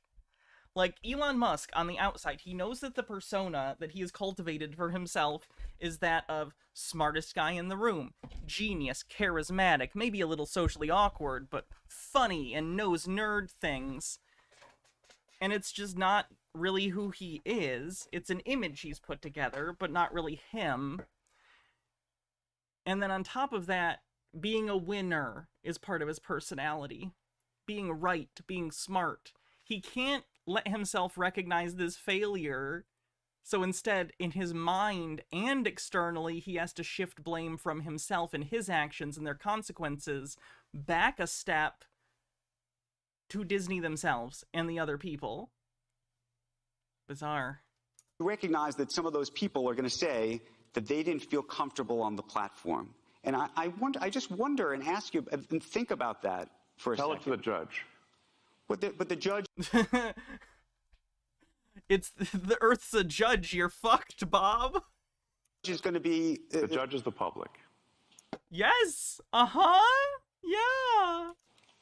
Does he also not understand, like, even if certain people don't like Disney's business is in a downturn. I think they've made some bad movies and bad decisions, and they've misread audiences, and they've continued to pump, like, money into $200 to $300 million blockbusters, like, 4 a year, and they think every single one's gonna make over $1 billion, and they need to break even, plus advertising budgets, and they don't. So I think they've made a lot of bad decisions, and they're in trouble. But Elon, they're not in trouble because of you or other chuds. They're in trouble because they've just been making bad products lately. Even the fact that we're calling them products instead of films is indicative of the larger issue here. But that's not the point. The point is you are acting as though Disney is dependent upon Twitter, and other large companies are dependent on Twitter more than Twitter is dependent on those companies that advertise. And it's just not true. Like, if you were the only social media site, maybe. But you're not. You're just not. Companies... The place where brand stuff mattered the least was probably Twitter. Like, who the fuck cares? People gonna dunk on people on Twitter when they make some stupid corporate post? You think that's worth as much money as they were giving you? Probably not. It's ridiculous. H-Beard says he's approaching Donald Trump levels of thinking he's the first to discover blindingly obvious things. He's literally talked about before him thinking he lives in a simulation and that the world is a simulation. And you think that the public is going to say that Disney is making a mistake? Yes. And they're going to boycott Disney? They already are. Well, there are some that are for lots of different reasons. Elon Musk fell down the right-wing rabbit hole and hit his head on the way down, and he wasn't doing that great to begin with. He seems to genuinely be of the opinion that right-wing talking points are the popular talking point. They're not unpopular, it's a plurality. We can break down voting numbers and see how people vote. Like 40% are more right-leaning, the rest are, you know, centrists to Democrats, and then some leftists. You know? It's like a bell curve almost. But for whatever reason, Elon Musk and a lot of other right-wing people, Jeremy, get into these rabbit holes where they think, no, everyone's secretly right-wing, everyone secretly has these beliefs, they don't even realize that they've put themselves into echo chambers, you know? It would be like me, or any of you, thinking that leftist thought is like the primary political position of Americans because there are so many of us in our communities that talk about these things. And I'm talking about self-identification, not like, oh, blind poll, do you like the idea of not having to pay so much for prescriptions? Well, that's a leftist idea, so they should count as a leftist. I'm talking about self-identification. But you think that this is going to, that you have the, this goes to actually the interesting of power and leverage. Let the chips fall where they may. Does Elon not know what consequences are? Because it kind of feels like he's almost experimenting like this with, ooh, let's find out what happens. What happens when the thing you're doing fails? Like, he doesn't understand that, like, consequences are often bad. Let the chips fall where they may. Can I ask why that is the approach? And I ask it because you've been What's the other approach? Well, you've been very particular about the approach to Tesla. When you think about the engineering involved in that, the approach to SpaceX, the approach to some of the stuff you're doing with AI has been very specific, right? There's not a let the chips fall where they may approach to those businesses, I don't think. No, we focus on making the best products. And Tesla's gotten to where it's gotten with no advertising at all. That is one of the most asinine things I've ever heard. You mean that it hasn't had commercials on TV? You are the advertising, Elon. That was a whole part of it. The idea that they didn't have some sort of budget where they were putting into different, like, promotional things. I understand that. He treats not having direct ads as if there aren't promotional materials, events, items. Tesla currently sells twice as much in terms of electric vehicles as the rest of electric car makers in Yes, you had first mover advantage in terms of, like, mass-produced electric vehicles that people actually wanted to drive, and that's great. Like, no matter what, Elon Musk is a big piece of shit.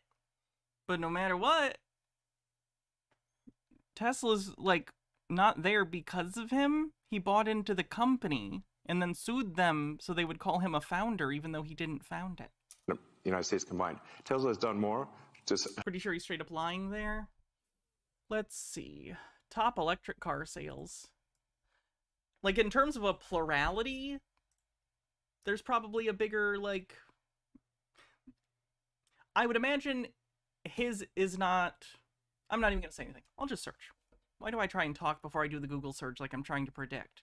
Let's find out. To help the environment than all other companies combined. It would be fair to say that, therefore, as a leader of the company, I've done more for the environment than everyone else, any single human on Earth. Oh my god! That's beautiful. Okay, let's see. Tesla's market share...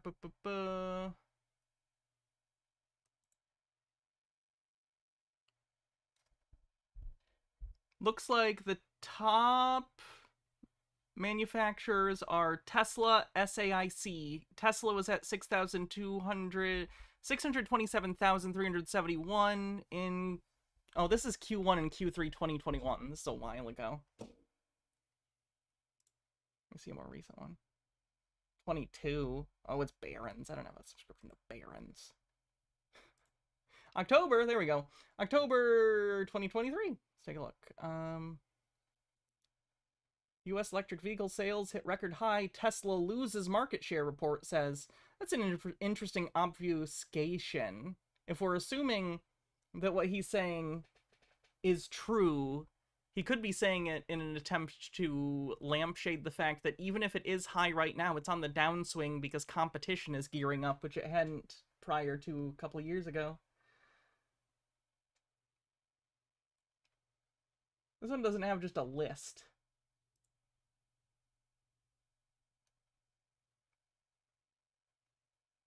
Let's see.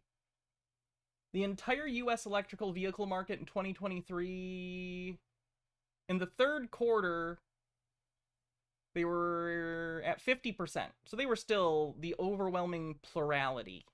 Like they had the highest out of the others, but it's made up of a lot of smaller ones. How do you feel about that? No, how do I feel about that? Yeah, no, I'm asking you personally how you feel about that, because this goes, we're talking about power and influence and...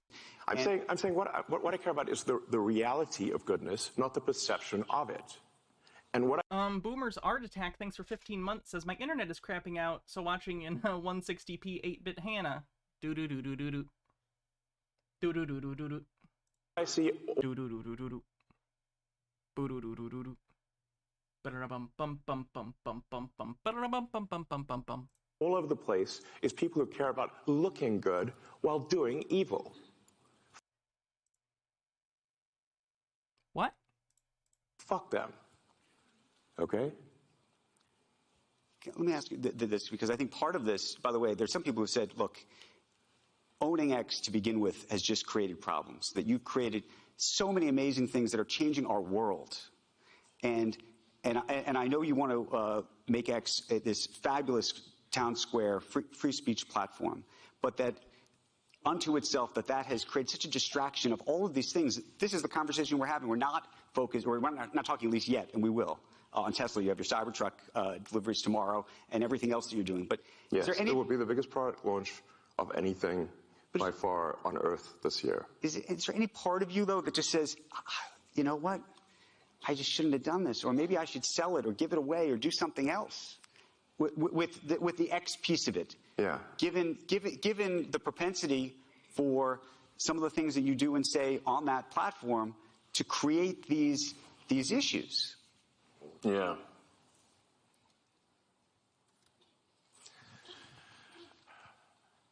Of all the posts I've done on the platform, I think there might be 30,000 or something like that. Right. Once in a while, I will say something foolish. And I have. And I would certainly put that comment, that you said the actual truth, among perhaps one of the most foolish, if not the most foolish thing I've ever done on the platform. And I did do my best to clarify afterwards that, you know, I certainly do not mean anything anti-Semitic in that. What you said was what you agreed with was anti-Semitic, though. Like, it would, like, what do you mean you didn't mean it? Like, how can you justify the statement you agreed with in a way that is not indicative that you at least in some way believe some sort of overarching conspiratorial narrative that Jewish people secretly control the world or the media or something? Like, you straight up agreed with, like, JQ shit. Like, there's not a lot you can do to justify that other than admit, oh shit, I fucked up. I've gone down a rabbit hole so far I didn't realize that I had accidentally gotten myself into Nazism. Whoops. Like, that's a bizarre scenario, and if that ever happens to you, maybe go, holy shit, I need to do some reflecting. It's not just a one and whoopsie done. But, like, you're not even addressing it at all. The nature of the criticism was simply that the Jewish people have been persecuted for thousands of years. There is a natural affinity, therefore, for persecuted groups.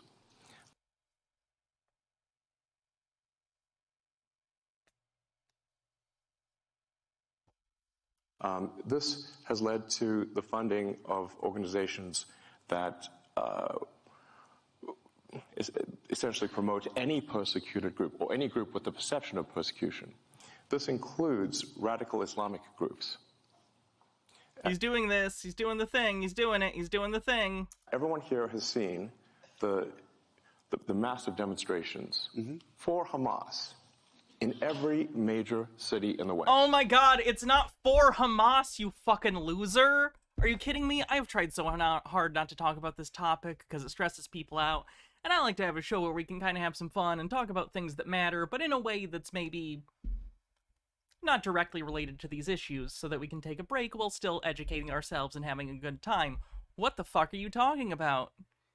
Did you see the demonstrations? You think that there are people who are saying, like, fuck yeah, Hamas? No! No! Absolutely not. I've heard other people do this too. The vast majority of opinion I ever hear about this is, fuck. Man, Hamas sucks. But holy shit. What the fuck is Israel doing in response? This seems like they are really not taking into consideration people who are not combatants. They're doing it in a really, really stupid way. I explained it to someone like this. Hey, if you, Sorry. My electrolysis is starting to hurt my face. I go into electrolysis today. If it's starting to look red, that's why. When people say, like, oh, Hamas uses human shields. Okay. If you're the kind of person who's like, human shields are bad, you must recognize that. If you shoot through a human shield to shoot the person who was using a human shield, you are also a bad person for doing that. You can say that. That's fine. I don't understand this shit. That should be jarring. Well, a number of those organizations received funding from prominent people in the Jewish community. Right. They didn't expect that to happen. But if you generically... This is fucking disgusting. Right. Without condition, sort of fund... If you fund persecuted groups, in general, some of those persecuted groups, unfortunately, want your annihilation. And I find this to be a weird argument, too. One sec.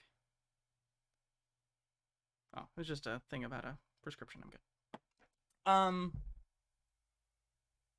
I need to take a drink. Sorry. My head's, like, all over the place today. Or at least it is now. This is frustrating.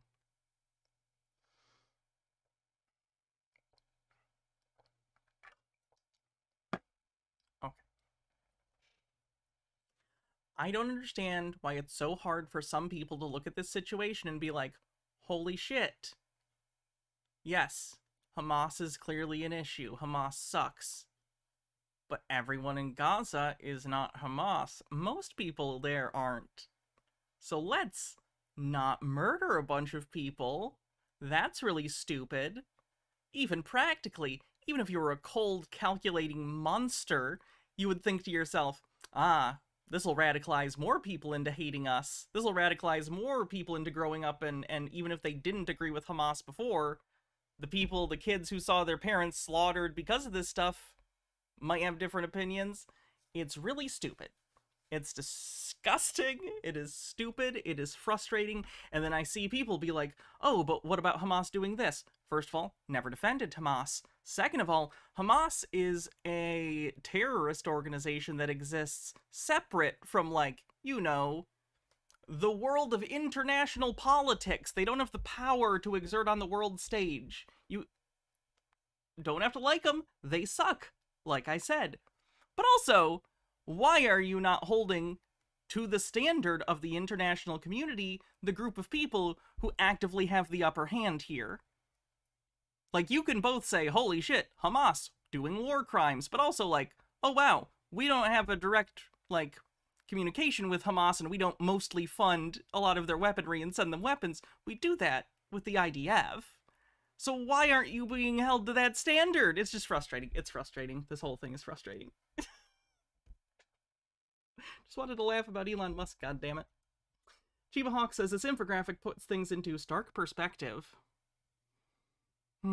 Israeli and Palestinian fatalities. Oh boy. Israelis in purple, Palestinian is orange. Can you guys see this? Let me get smaller.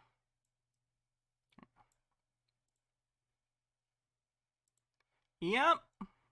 That'll do it. Jesus fucking Christ.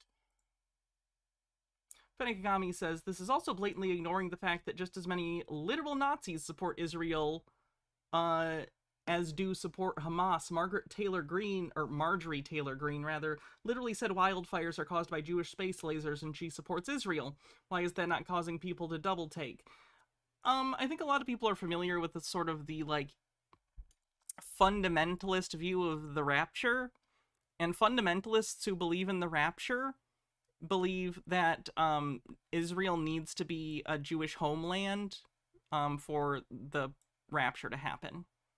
And then in different versions, the most modern version I'm familiar with is basically they think that Russia, I'm sure it's been updated for the modern world, right-wing rapture people probably think it's China now or something, but they think some giant geopolitical enemy is going to come and wipe out Israel, which at the time needs to be the Jewish homeland, which will then kick off Armageddon, and Jesus will come back and have his 1,000-year, or no, the Antichrist will show up for 7 years, do a 7-year reign, then Jesus comes back and beats up the Antichrist with his fists or whatever, and then has a 1,000-year reign. Mythology's an interesting thing. Why freeze? Other people saying it works fine? We're back? Okay. Let me know if it happens again or gets worse, and I'll fix what I need to fix.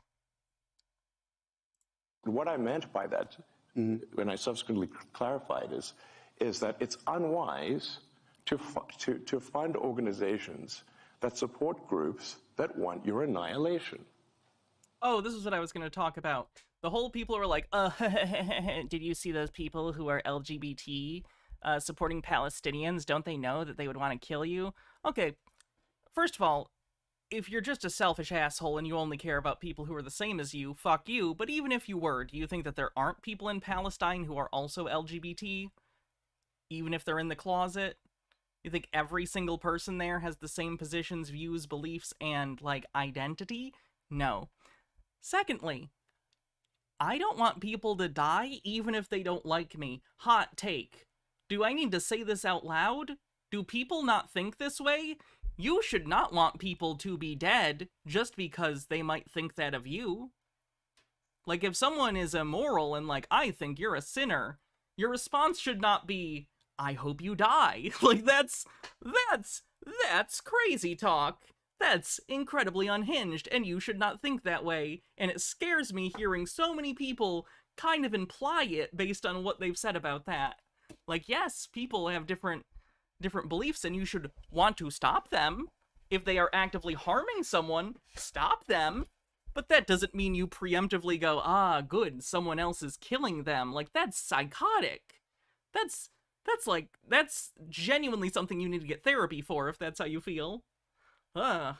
Cassifel says, here's 100 bits, and also check your DMs. Okay, will do. Hydrate. Is this coming across clearly? Yeah, no, it is. My question to you, though, I think logically this makes a lot of sense. Is there any part of you... I mean, just tell me what happens, though, when... Hold on.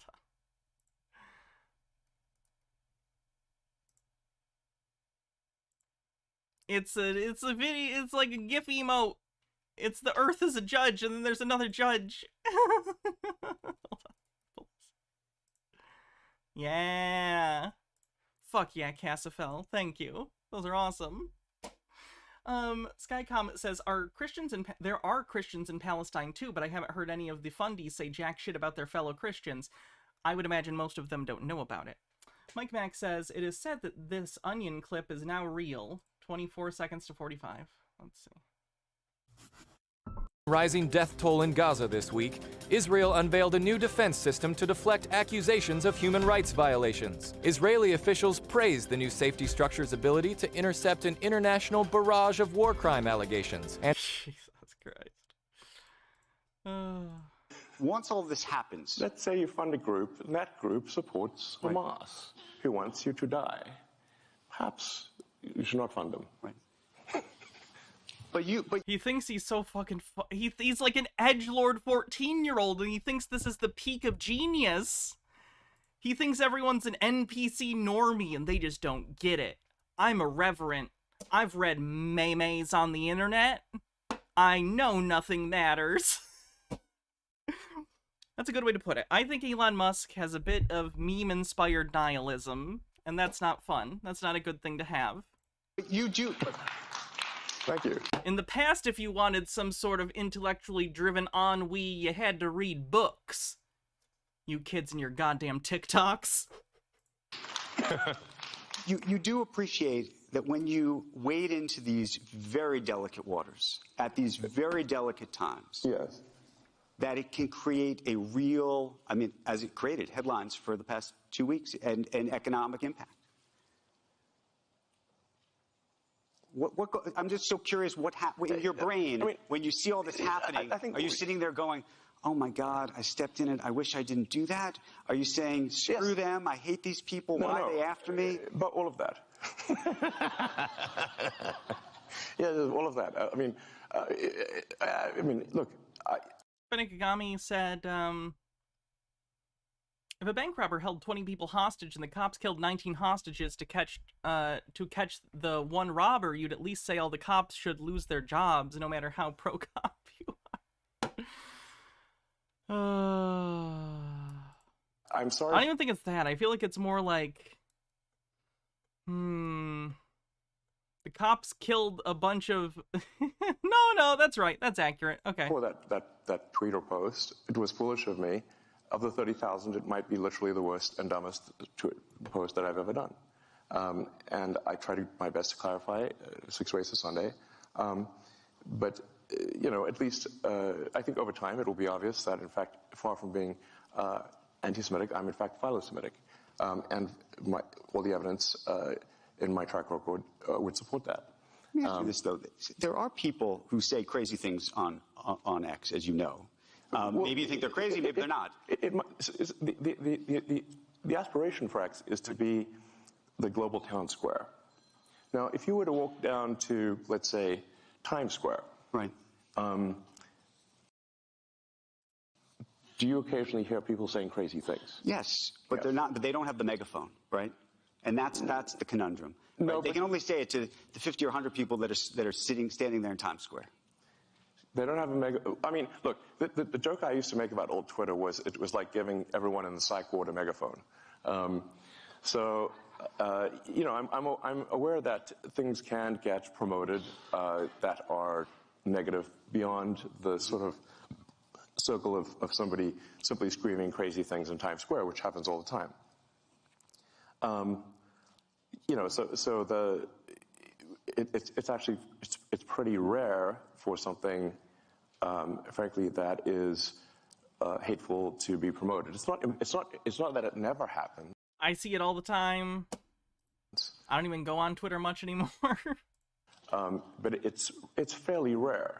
I mean, I would encourage people to look at, for those that use the system, when you look at the sort of the feed that you receive, how often is it hateful, and over time has it gotten more or less hateful? And I would say that if you look at the X platform today versus a year ago, I think it is actually much better. I mean, no, it's not. Like, if you're a shitbag who likes to, like, troll people, yeah, sure, because you get caught less, I'd imagine. But no, it's a much worse website. What is your personal experience? Are you surprised? I'm just curious. You use this? I use the platform religiously. I will admit to being an addict, and I use the For You, and I will say, now the problem is, because I'm a journalist, I go looking for stuff. Well, that's I'm just saying. And because I also think the algorithm, for me personally, because I'm looking for stuff, also is feeding me other things. This is actually a challenge in that, like, sometimes people will say, like, why is it showing me, posts from this person that I hate? And we're like, well, did you interact a lot with this person that you hate? Well, yes. Well, therefore, it thinks that you want to interact more with this person that you hate. That's like a reasonable. Let me ask this. You designed the system, though. Or at least you own the system, let's say. It was already a cultivated system, and now you've changed it, so the system is yours.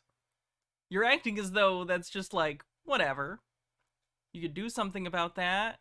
You've also actively talked about taking away the block feature, so, like, it's not even that you think you want people to curate their own content.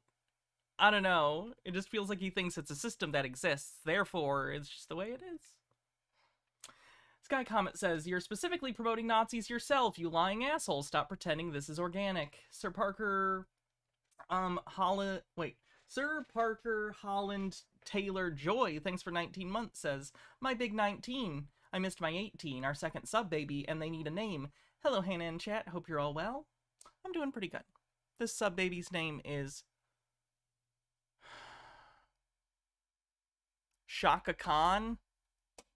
Shaka Khan. Shaka Khan. You kind of want to have an argument. When you tweet, yeah. Do you ever post? Let's say post. When you post, I mean, listen, I'm open. If anyone can come up with a better word, that would be great. When you post, though, but the least bad word I can think of is post. When you post, though, are you trying to rile up either a base or an audience? Do you recognize the power you have in that? And also, by the way, not just rile up one version of side of it, but also rile down, which is to say, as I said, there are people who are demonstrably anti-Semitic on the site who I get What about the child abuse material? What about the guy who posted child abuse material that you let back on the platform, Elon? Boy things and all sorts of things that come my way. Hey, for a while they thought I was Jewish, so they would, I'd get it too. But the question is, my name is Super Jewish. Do you ever think to yourself, you know what, I'm going to go... Elon, people who have made fun of you for nothing to do with your identity, you've banned. Are you kidding me? You think if people weren't making fun of something specific about your identity, it wouldn't be banned from Twitter? Of course it is. Making fun of you is already kind of, like, banned. If you get wind of it, you've banned people over it. Online, and I'm going to say, these people... I condemn these people that are on my site saying these things.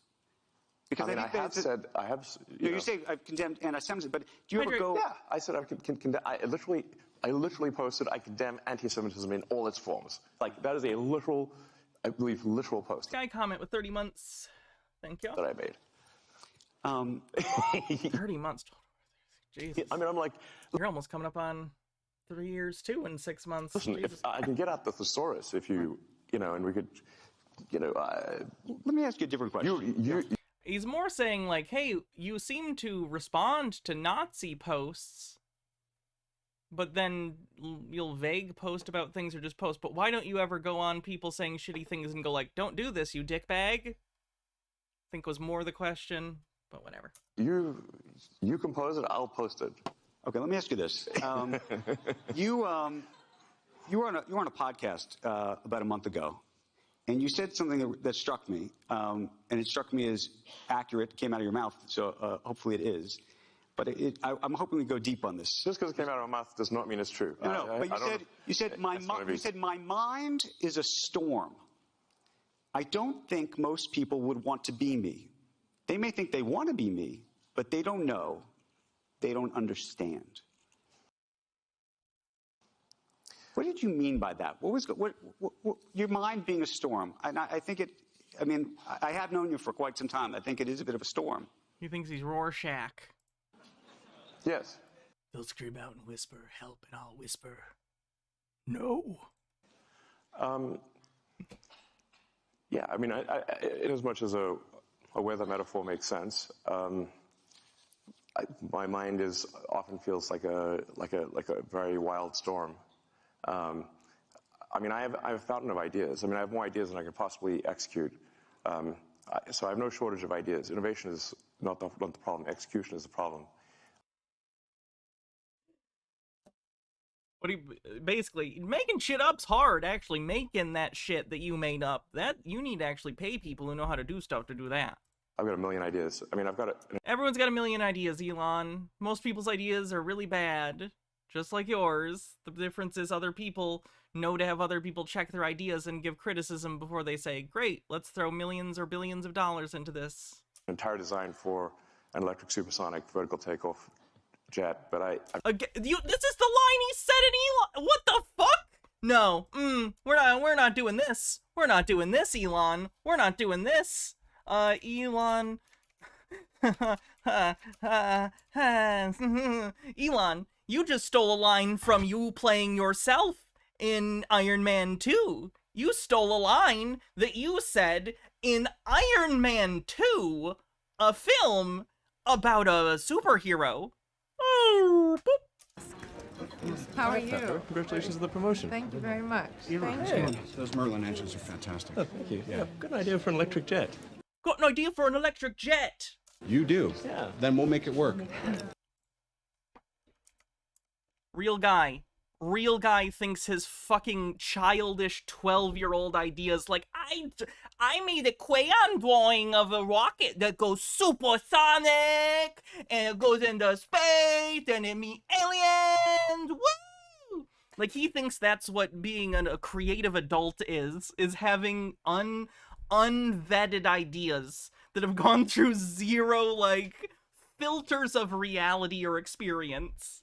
Ideas. Innovation is not the problem. Execution is the problem. I've got a million ideas. I mean, I've got an entire design for an electric supersonic vertical takeoff jet, but it's an electric supersonic VTOL jet, bro. I want to make it so I can play it in Call of Duty. If I make it, they'll put it in the next game. I just can't do that as well. I've had that for 10 years. He thinks thinking things is like he thinks making up imaginary things like this is the same as being an engineer. This is what he thinks engineering is what if we did thing? There's a million things. Is your storm a happy storm?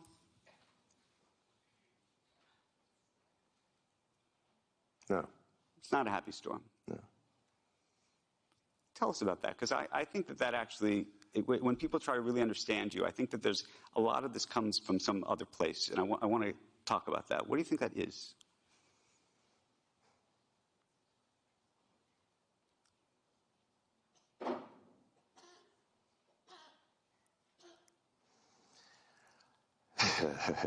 We should need like a psychiatrist couch here or something.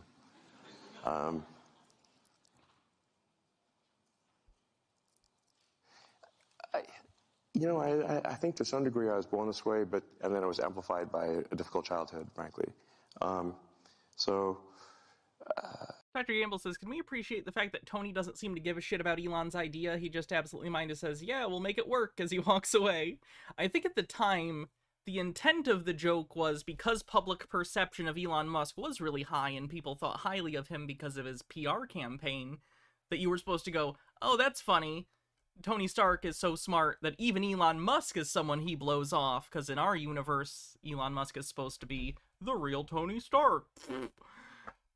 But now the joke has aged like fine wine, because now the joke is just, oh yeah, there's Elon being a wannabe and Tony Stark blowing him off. So the joke still works. But I can remember, even in happy moments when I was a kid, that it just feels like...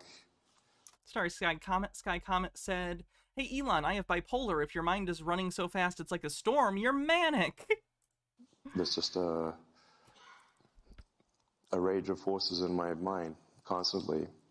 Now this, productively manifests itself in technology and building things. Wait, hold on. Bronze Wing says, Elon cosplaying Leon Kennedy out here. For the most part. So... Gotta look that guy up. And I think on balance, the output has been very productive. No. I think the results, as we discussed earlier with SpaceX, Tesla, PayPal, which is still going today. The first internet company that I started, in fact, the first internet company I started, Zip2, was funded by a New York Times company, Hearst Knight Ridder, and in fact, we wrote some of the software for the New York Times website, and we helped bring online several hundred newspapers that previously were only in print. It straight up just feels like Elon being a coder in the 80s and 90s made him, because in the 80s and 90s there were so few people who could code and do it well, or so I've heard, and it seems like obviously there were fewer at the time because there just weren't as many jobs for it, so fewer people were studying it. I imagine at the time he felt like he knew he had magic, in the 90s, if you were a really good coder, I'd imagine the world was your fucking oyster. Like, you were, like, you had job opportunities out the butt, you know? And everyone probably like, how? How did you do that? And it was this such, you know, niche thing. And I think he stuck on to that. I think that integrated with him. I don't know why, but Elon seems like he made that his identity, and he doesn't realize that, like, decades later, like, kids learn to code. Even I in high school took a coding class and coded, like, a basic solitaire game. Like, I'm not good at it, but I understand the basics, you know? Modern coding is an entirely different beast, I'd imagine, than it was in the 90s. Like, you're not even using the same languages to talk, you know? I don't know. I just feel like he doesn't understand that the world continued to build on computing and, like, programming, and he stayed in the same place, so he's no longer in, like, the 99th percentile of people in the world who know how to code. He's, like, at the bottom, or middle at best. Like, remember when he asked coders at Twitter to, like, print out all their pages of code and bring it in for him to read? Like, is that not indicative that he does not know what coding is like in the 21st century? Now, this is in the 90s, which at this point is like, I'm like a grandpa, basically. Yeah. He's saying it almost ironically, but no, yeah, we're about that point. Yes, 90s is... Like, 1990 was over 30 years ago. Like, yep. You know, the 90s and internet feels like a Precambrian era when there were only sponges.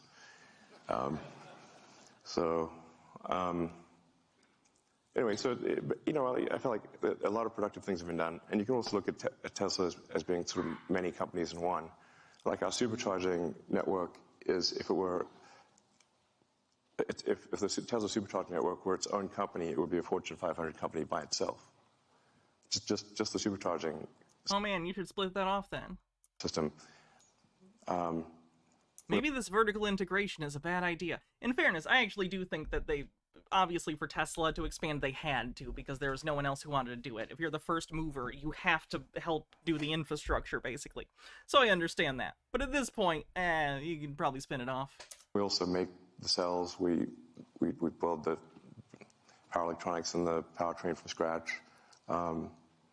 We have the most innovative structural design, the largest castings ever used. We have the best manufacturing technology at Tesla, better manufacturing technology than companies that have been doing it for 100 years. The results show otherwise. Anytime, like, there are entire pages where you can go look at Teslas that have terrible manufacturing defects. Like, their tolerances are dog shit. They have huge panel gaps. They will continually have leakages of water into the car. Like, your manufacturing process, it might save you some money on labor. I don't know. I imagine it's supposed to be, like, innovative in that tech bro way where they remove as many people as possible so they don't have to deal with labor stuff. The problem is, it's causing issues. It's causing the cars to come out broken and shit and with little quality control. That's not tenable. You're no longer the only players in this, like, market, Elon. Like, Chevy's gonna just take a huge chunk out of your ass. Like, do you not see this coming? Come on. Fenikagami says, I've said this to an Elon fan at work. Elon's real talent is being a salesman. He sells himself and his shit ideas and companies well. Fun fact, that coworker was surprised how behind the curve Tesla is at any tech they claim to be on the cutting edge of. He inadvertently proved my point. Yes. Yes, that's why it's hilarious to me whenever Elon will be like, Tesla's never had an advertising budget. You're the advertising budget. It's you. Your paycheck is the advertising budget. You're the advertisement. You're the mascot. You're Tony the Tiger. You're the Jolly Green Giant. You're Ronald McDonald. Like, you're the guy. That's what you're doing. You don't have practical skills. All you have is money. And for whatever reason, some sort of weird anti-charisma that draws people with money into wanting to give it to you? What's that about? So these demons of the mind. Demons of the mind? Hawk. On this eve, I feel the weight of existence upon my brow. My fair Grimes, I miss you so. Children whose names I can neither pronounce nor write. I don't know where this bit is going. It was supposed to be Edgar Allan Poe-esque. Imagine the Raven, but like, instead of saying Evermore, he's saying however you pronounce Elon Musk's kid's name, that's like Z. It's like that. Maybe that was the point. Elon made a name that's so ridiculous, I can't make fun of it. Now I'm the joke. He wins. That's why he's the richest guy on Earth. Elon is the Noid. That makes sense. You know, are, for the most part, harnessed to productive ends. Okay, so let me ask you a but that question about doesn't mean that once in a while they, you know, go wrong. But, and this is a question I think a lot of people, you know, are always trying to figure out about not just you, but sometimes themselves. Meaning, what is driving all of this? You're doing all of these things. Do you think do you think that you would be as successful, whatever success is, if it wasn't being driven by I think that there's something you're trying to prove, either to yourself or to somebody. I don't know. We're all trying to prove something. Maybe I'm trying to prove it to my mother. I don't know. No. If I were to describe my philosophy, it is a philosophy of curiosity. I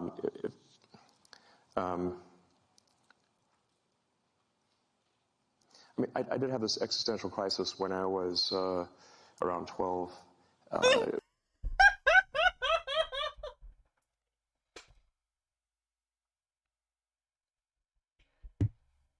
Someone call Yalom. This fucking 12-year-old's having an existential crisis.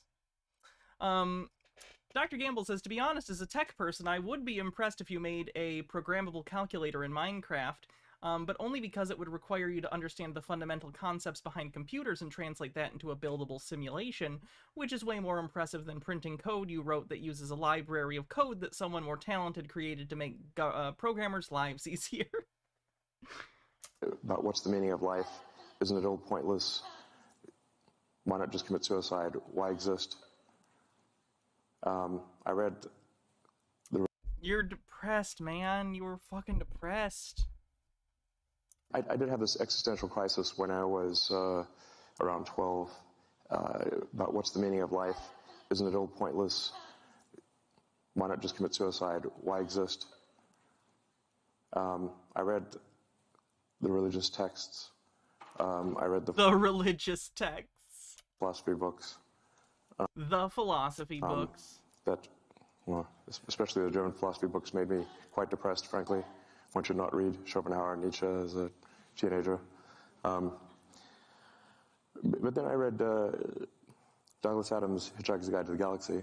Fuck off! Fuck off! Guys, I'm just so quirky. Did you know that I study nihilistic German philosophers? But don't worry, Douglas Adams saved my life. Like, this feels like he's trying to be a manic pixie dream man. Does anyone know what I'm talking about? Like, this is such a curated image.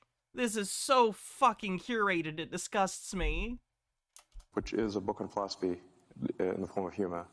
And fuck off, you cunt. That's how you described it, really? Oh my god. Read another book. I like Hitchhiker's Guide too, but if that's your takeaway, holy shit, read another book. It's a comedy. It's a very funny book, and the prose are very funny the way it is written. It's not as deep as you're making it out to be. It really isn't. This is not like deep shit. It's basic philosophy 101 shit. It's like Rick and Morty. That's how I would put it. You know how there are douchebags who are like, Rick and Morty's actually very intellectual and you won't think it's funny unless you're really smart like me? This feels like that. He's doing the same thing. Like, I like Hitchhiker's Guide. I love it. But, like, it's not... You don't need to be smart to like it. It's just funny. Ugh. The point that Adam... He thinks he's Zaphod. He's Zaphod in the pod that makes him the most important thing in the simulated universe. This was making there was that we don't actually know what questions to ask. That's why I said that, you know, the answer is 42. Like, basically, Earth's a giant computer, and it came up with the answer 42. But then to actually... You're just describing the plot of Hitchhiker's Guide. You're just describing... You're gonna spoil it, too, apparently. What the fuck are you doing? Actually figure out what the question is. That's the actual hard part. Whoa, man. I read, like, this book once. The space president had, like, 2 heads, and Arthur Dent had a bathrobe. Anyway...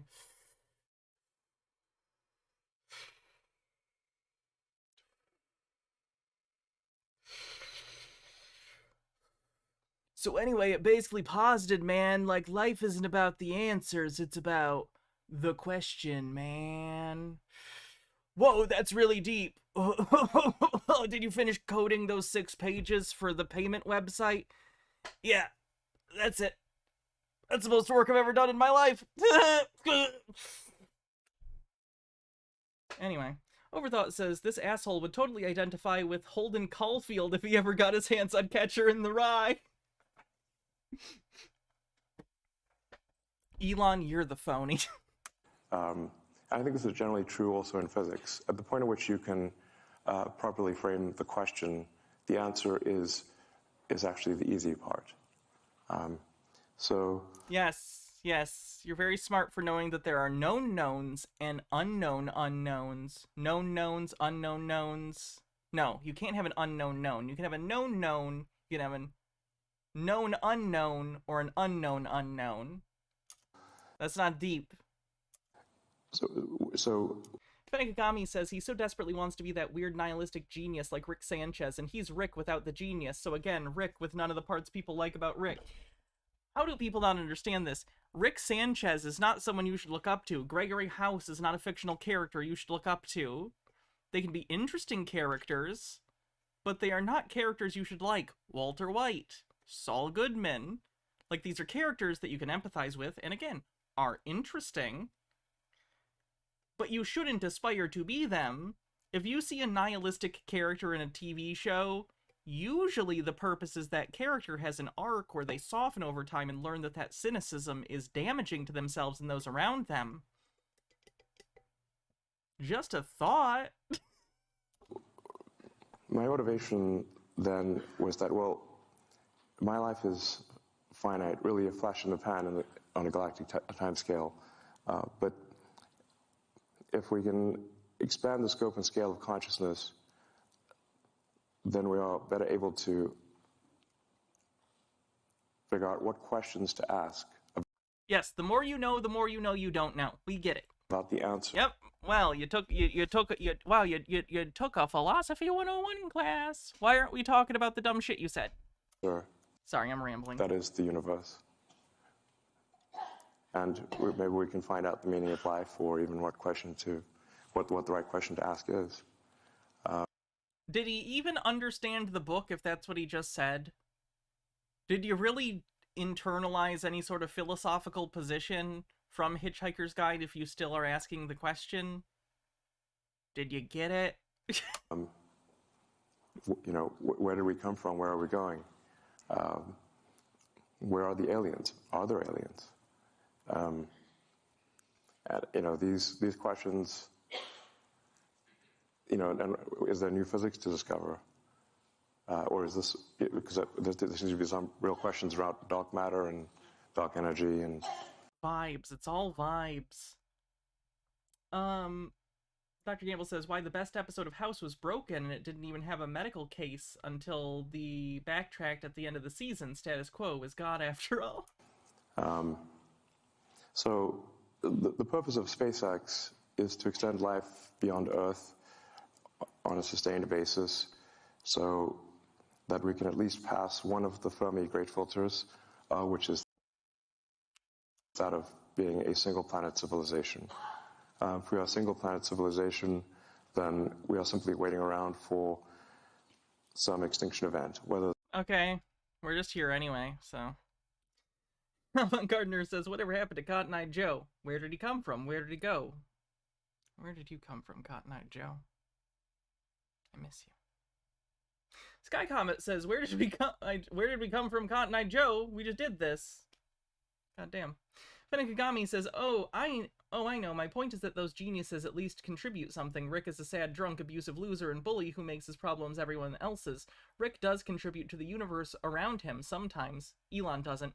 So he has nothing redeeming about him that would justify people putting up with him. No, I agree. I agree with you. What I think is what I was saying was, it seems like he's trying to project this image of a genius because it's the only way he thinks he can have value.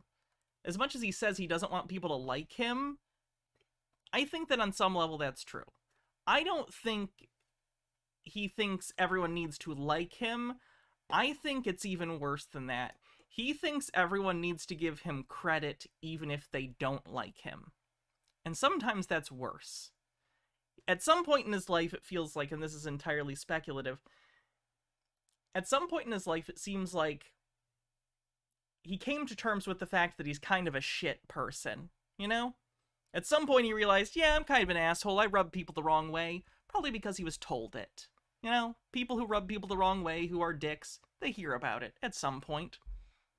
But instead of going, alright, how do I work on myself and learn to be a more open, less egotistical person who has more room for empathy and less for faux intellectualism that I use to try and show off, he just doubled down.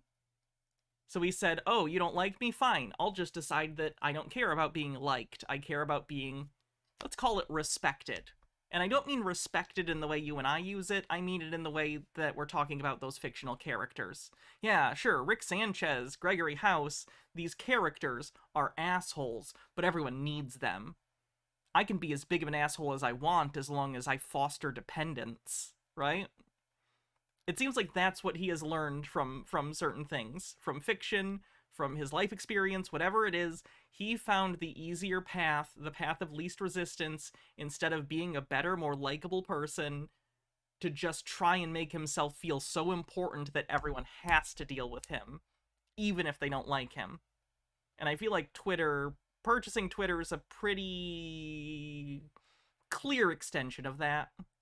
Like, obviously the final sale went through, in large part due to the court, but I think him getting interested in the first place had a lot to do with that.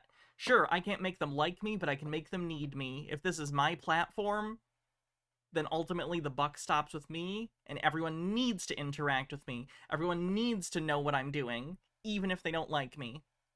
That's how he feels about it. That is man-made or natural. But if you're a single-planet civilization, eventually you will, something will happen to that planet and you will die. If you're a multi-planet civilization, you will live much longer. Also, a multi-planet civilization that's the natural stepping stone to being a multi-stellar civilization. Elon! People on Earth don't have food! I get what you're talking about. I'm a Star Trek fan. I have those same, like, those homegrown ideals from the 20th century that pervade our media about, like, going to the stars and exploring. I get that. I get that there's a very human desire to discover and open new frontiers and stuff, and at least this time, hopefully there aren't indigenous populations that we absolutely genocide. But the thing is, well, that might interest you a lot, and that is interesting. It is not the primary concern of humans. Like, we have domestic problems, much less terrestrial problems. Like, you think that your primary concern right now needs to be with building rocket ships? No. It's fine if you want to do that, but don't do it and then pretend like you're the one saving the human race, because you're not. You're not doing that. You're putting money into rockets. If you like rockets, do rockets. I don't care. It's just weird that you're acting like this is some magnanimous gesture and no one else sees what's going on. No, other people prioritize other things because what you are doing is completely unnecessary.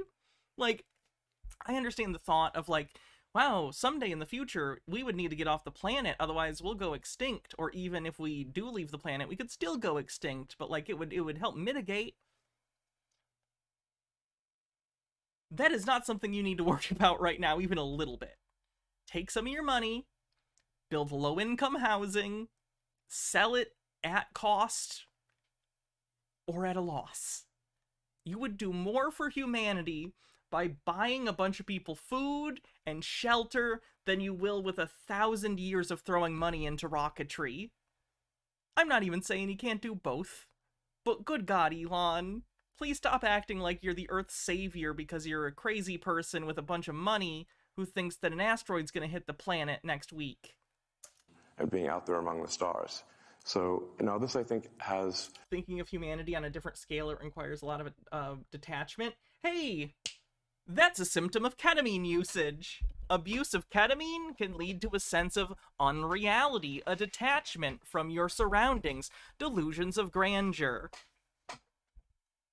That had nothing to do with this. Isn't it just weird that those are all symptoms of ketamine? Ketamine, that remember one time Elon Musk said, oh yeah, I have some friends who take ketamine for depression and they really like it. And then the article where some anonymous sources inside Elon's circle talked about him being allegedly addicted to ketamine. You know, whatever. This is not simply a defensive motivation, but it is also one where that, you know, that gives meaning, man's search for meaning.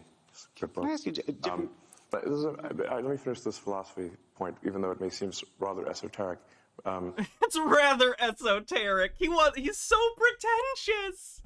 I understand, and by the way, I get the irony. I can be pretty pretentious sometimes. I get it. But I take the piss out of myself. You guys know I don't take myself too seriously. I get that sometimes that happens, but like, this guy takes himself seriously. He really thinks he's a super genius. Holy fuck. It may resonate with a few people. We must get past this Fermi filter of being this great filter of being a single planet civilization. And if we do that, we're more likely to understand the nature of the universe and what questions to ask. If you're a believer in the philosophy of curiosity, then I think you should support this ambition. By curiosity, by the way, he means like Robert Heinlein, like white dudes in space, not anything that doesn't fit into his already existing political worldview. He very specifically means his current political and worldview just in space. He doesn't mean exploring ideas outside of, you know, his idea of gender. No, nothing like that. He just means he wants to be a shitbag, but on the moon. But it's more, being a multi-planet species is more than simply... I should point out that Johnny Rico is not white. Before anyone says, hey, not all Heinlein protagonists are white. I know. You know, life in... Rico is from... He's Hispanic. I don't remember exactly where Johnny Rico's from. Life insurance for life collectively. But they mention it. That's a defensive reason. But I think also that life has to be more than simply solving one sad problem after another. You know, there have to be reasons where you wake up in the morning and you're happy to be... You're right. I'm doing the thing. I'm doing the American thing. You could be Hispanic and white. Apologies. Alive. There have to be reasons that you have to... I was more thinking in my head the difference between, like, Casper Dean playing the character in the Starship Troopers movie and how he's depicted in the book. Say, why are you excited about the future? Like, what gives you hope? And if you aren't sure, ask your kids. And I think the idea of us being a spacefaring civilization and being out there among the stars is incredibly inspiring. Okay, Gen Z wants fair pay and medical care, so do that and then go jerk off on a rocket ship or whatever. And exciting and something to look forward to. And there need to be such things in the world. Let me ask you a different question about confidence. We were having a conversation here earlier about people and where people get their confidence from. Some people have great insecurity. Medic Cuttlefish says, oddly enough, Heinlein had at least one trans protagonist who was treated sympathetically. All you zombies?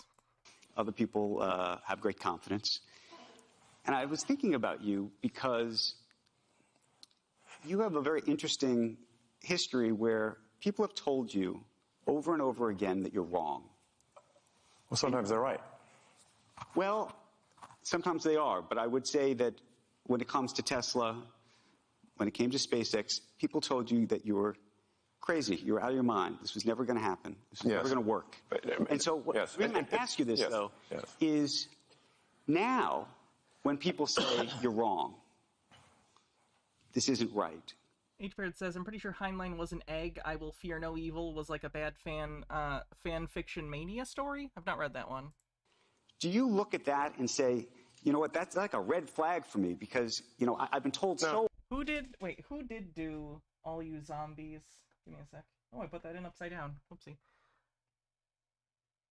No, that is Heinlein. Okay. I'm not crazy. Often that I'm wrong, that I know that I know I'm right because I've had that experience. Or are there people in your life when they say, you know what, Elon, this is not right. Do you know what I'm saying? I mean, I think what you're sort of trying to say is that do I at this point think because I've been right so many times when others have said I'm wrong, that now I have to believe I'm right when in fact I'm wrong? You did very well. Crispy Hansen with $2 says, wait, this whole thing in a nutshell? Wait.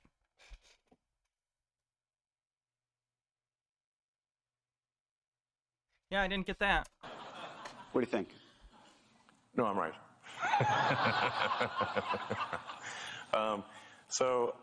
Yeah, no, look, here's the thing. Physics is unforgiving. Physics is unforgiving. So is social pressure from other human beings. Stop being a cunt. Please. I mean, I have, these various little sayings I've come up with that physics is the... Oh, it's a YouTube link. I gotcha. I was very confused.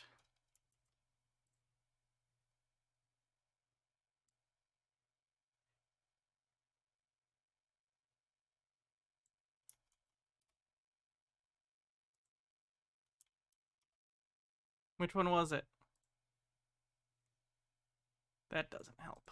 Fuck. Is it just after the V? Is it question mark? Is it after the equal? Where do I put it in? Let's try here. Go. Okay. For you, I'm a black person.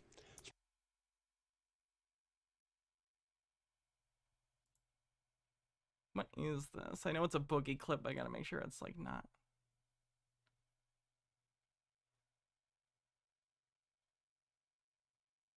Wait, is this boogie just being weirdly racist? Go. For you, I'm a black person. Sproggle, I'm glad to hear you're still black. And thanks for 2 months of support, man. That's a lot of money, I guess, for a person of color, or is it not? I don't know. But I have...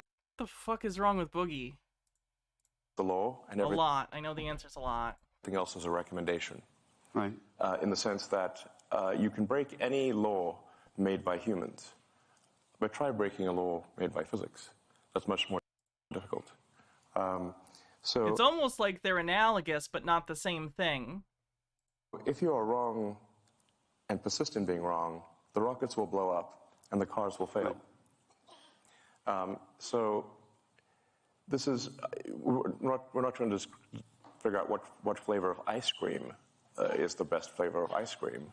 Like, if there's 1,000 things that can happen on a rocket flight, and only one of them gets the rocket to orbit.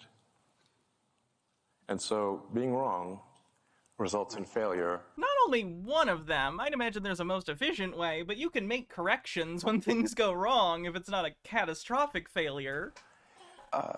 When dealing with physical objects. But that's the interesting part. So now you've built these great companies that physically, the physics of them are enormously... Briar Rose says, that's the difference between descriptive and prescriptive laws. God, I hate this faux deepivity. Yeah, he's trying to sound... And again, his vocabulary's fine, but he's using it in a way to make him sound smarter than he is. He's not using the words to say anything deep. He's not using the words to say anything new or, like, explanatory for most of the things he's being asked. He's just saying stuff. Successful. So successful, arguably, that you have leverage over everybody else, right? Nobody else can do Starlink. Nobody else can get... nobody else can get the rockets in space yet. Amazon and Jeff Bezos are trying, but they haven't yet. I hope he does. Struggle. You hope he does? Yeah. I mean, I think, but I actually agree with a lot of Jeff's motivations. I mean, I think, he's, and so let me put it this way. If there was a button I could press that would delete Blue Origin, I wouldn't press it. So I think it's good that he's spending money on making. Do you think you need to state that? Do you think you need to say if you had the option of destroying your competition immediately, you wouldn't? Because it's concerning to me that it's even an option in your head. The fuck is wrong with you? Rockets too. It's just perhaps he spend more time on it, but it's up to him. But I should make a point here. So nothing any of my companies have done has been to stifle competition. In fact, we've done the opposite. So at Tesla, we have open sourced our patents. Anyone can use our patents. Not all of them.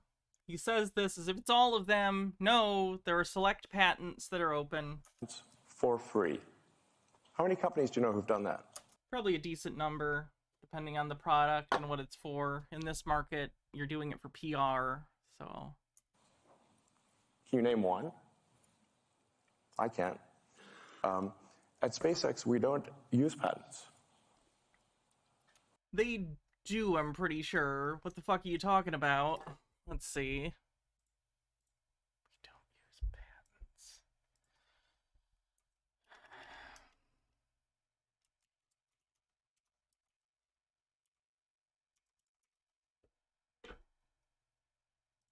Let's see. Here's a website. Insights. SpaceX patents, insight and stats, updated 2023. SpaceX has a total of 143 patents globally, out of which 51 have been granted. Of these 143 patents, more than 83% of patents are active. The United States of America is where SpaceX has filed the maximum number of patents, followed by Germany and Taiwan. The USA seems to be the main focused R&D center and is also the origin country of SpaceX. Oh boy. Okay, so that's just a lie. So that's literally just a lie. Cool beans? Screaming at the Radio says he also fails to understand what open source means. It doesn't just mean making things accessible to the general public. I mean, she said once in a while we'll file a patent just so some patent troll doesn't cause trouble. We'll file a patent. We have like a lot of them, but we don't have any patents.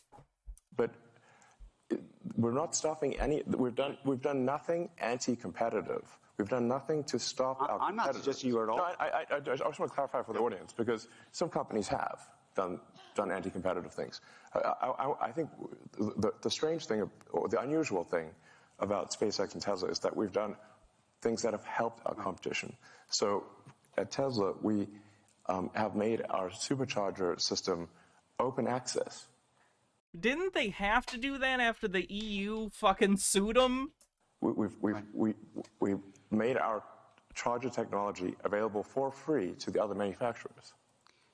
The reason no walled garden. We could have put a wall up, but instead we invited them in. The reason I mention this, though, is because you've had this success in the physics world, you now have these very difficult decisions that have huge impacts on the world that are not physical decisions at all. They're decisions of the mind. They're decisions that you and others have to make, and there's a question whether you should be making these decisions at all. And I think about it in the context of Starlink. Obviously, there was the report about how it's being used in Ukraine and the Russia war. There's questions about Taiwan, whether Taiwan should use it or will use it. I believe they're not right now because they're worried that at some point maybe the Chinese will tell you that you have to, they have leverage over you and you're going to have to turn that off, right? I mean, these are very difficult decisions. Man, it's almost like we shouldn't be concentrating power into individuals like this that are easily blackmailed or swayed. If only there was a more egalitarian setup for this, where we didn't have a structure where literally one person sat at the top of a pile of power and money and dictated things. Oh. Hydrate. And I'm so curious how you think about that. And not just the decisions, the fact that you have that power. I think it's important for the audience to understand that the reason I have these powers is not because of some anti-competitive actions. It's simply because we've executed very well. Oh, well, I'm not dismissing that. I think there are so many people, by the way, who are huge supporters of what you've created. There are other satellites out there, you know. But they're not as good as yours. And the same, and we can say that maybe make the same argument out of cars and everything else. Yeah. But as a result, that gives you enormous leverage. Right? Okay. I mean, with the exception of by the way, these advertisers who aren't on He X, says it like, okay, like, yes, that's the point, Elon. That's the point. People don't trust you and you have enormous power. In every other instance, everybody needs you. Well, I mean, nobody's, I mean, they use our product if it's better than use somebody else's product if it's the other product's better. And I accept that. And maybe one day somebody else will create a better product. Is it like, you know, how is it a bad thing to make better products than other companies? Well, that's not at all what he said. And I want to just go back to the Starlink piece of it, though, because that has sort of a geopolitical ramification in terms of your power and how you think about that specific power, and then the power that the U.S. government might have either over you or not over you, the power the Chinese government might have over you or not over you, and how those things get used.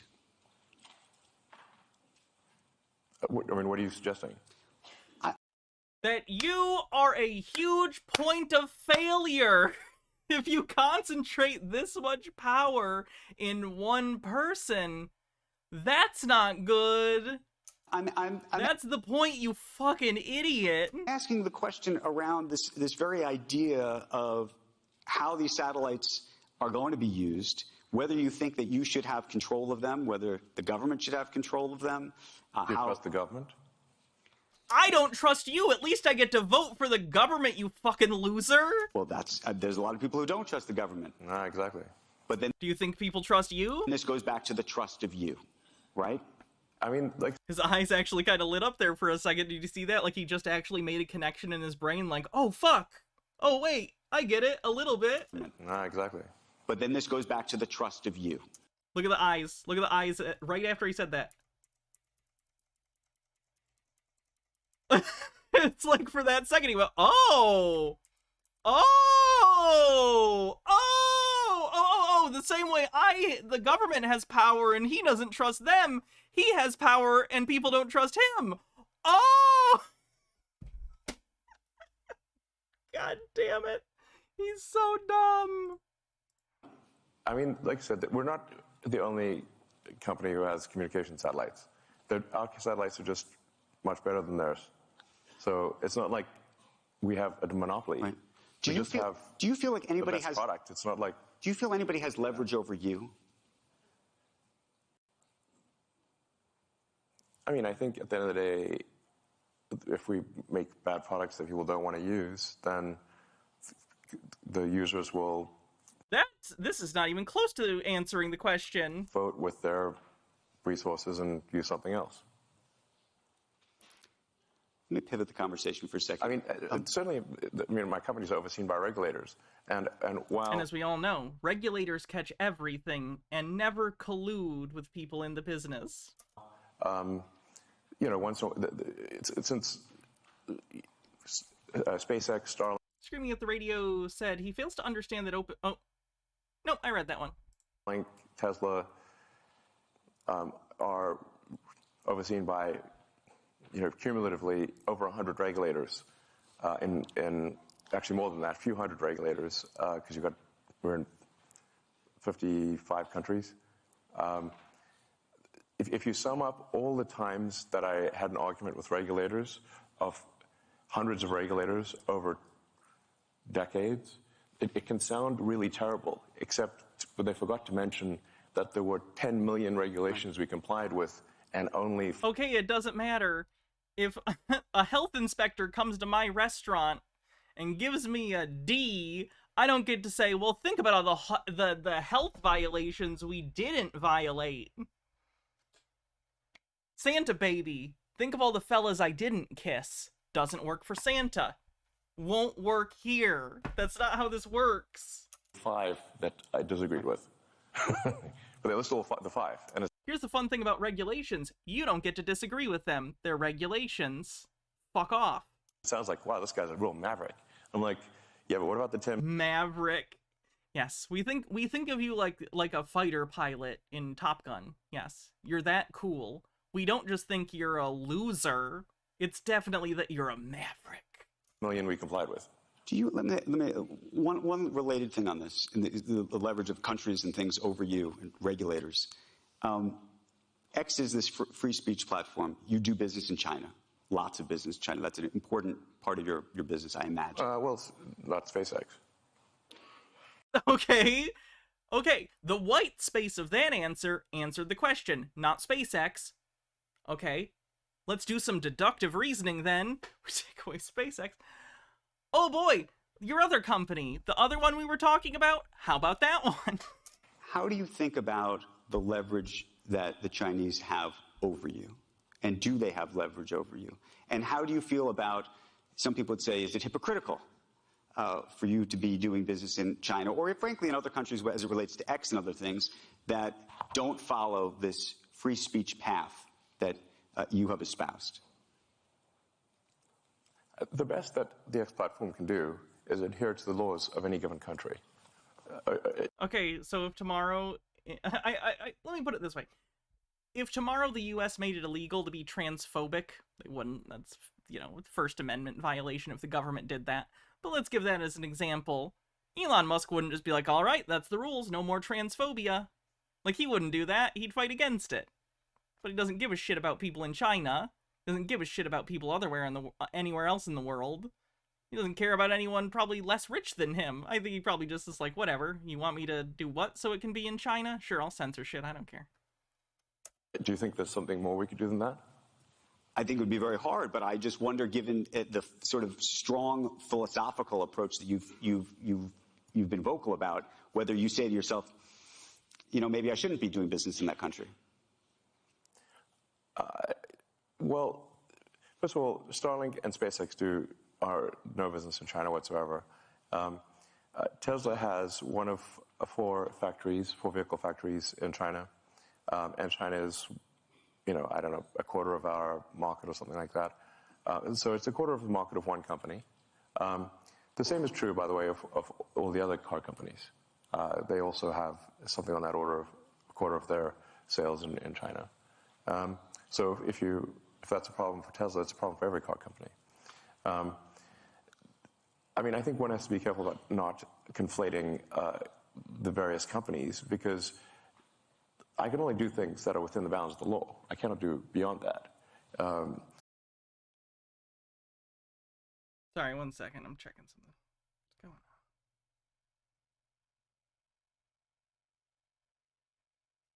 My aspiration is to do as much good as possible and to be as productive as possible within the bounds of what is legal.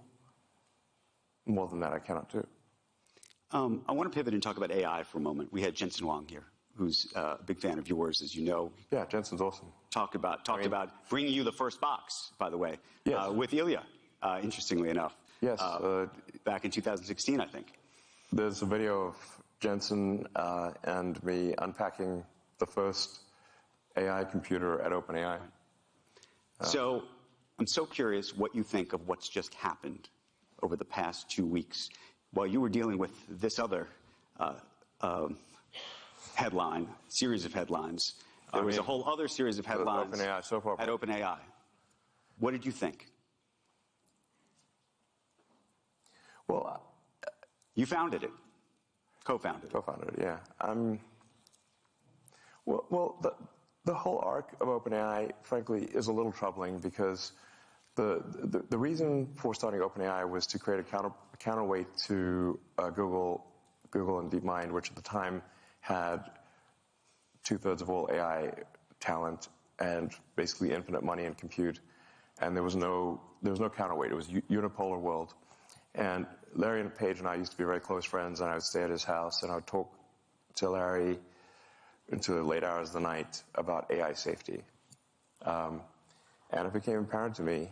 Again, they'd get stoned probably and watch Terminator. That Larry did not care about AI safety. I think perhaps the thing that gave it away was when he called me a speciesist for being pro-humanity. Rich tech bros are so weird. Just all of them. As in, like a racist, but for species. So I'm like, wait a second. What side are you on, Larry? And then I'm like, okay, listen, this guy's calling me a speciesist. He doesn't care about AI safety. We've got to have some counterpoint here because this seems like we could be. This is no good. So OpenAI was actually started, and it was meant to be open source. I named it OpenAI after open source. It is. I'm gonna hit Twitter to doubt on that one. In fact, closed source, super closed. It should be renamed super closed source for maximum profit AI. So, because this is what it actually is.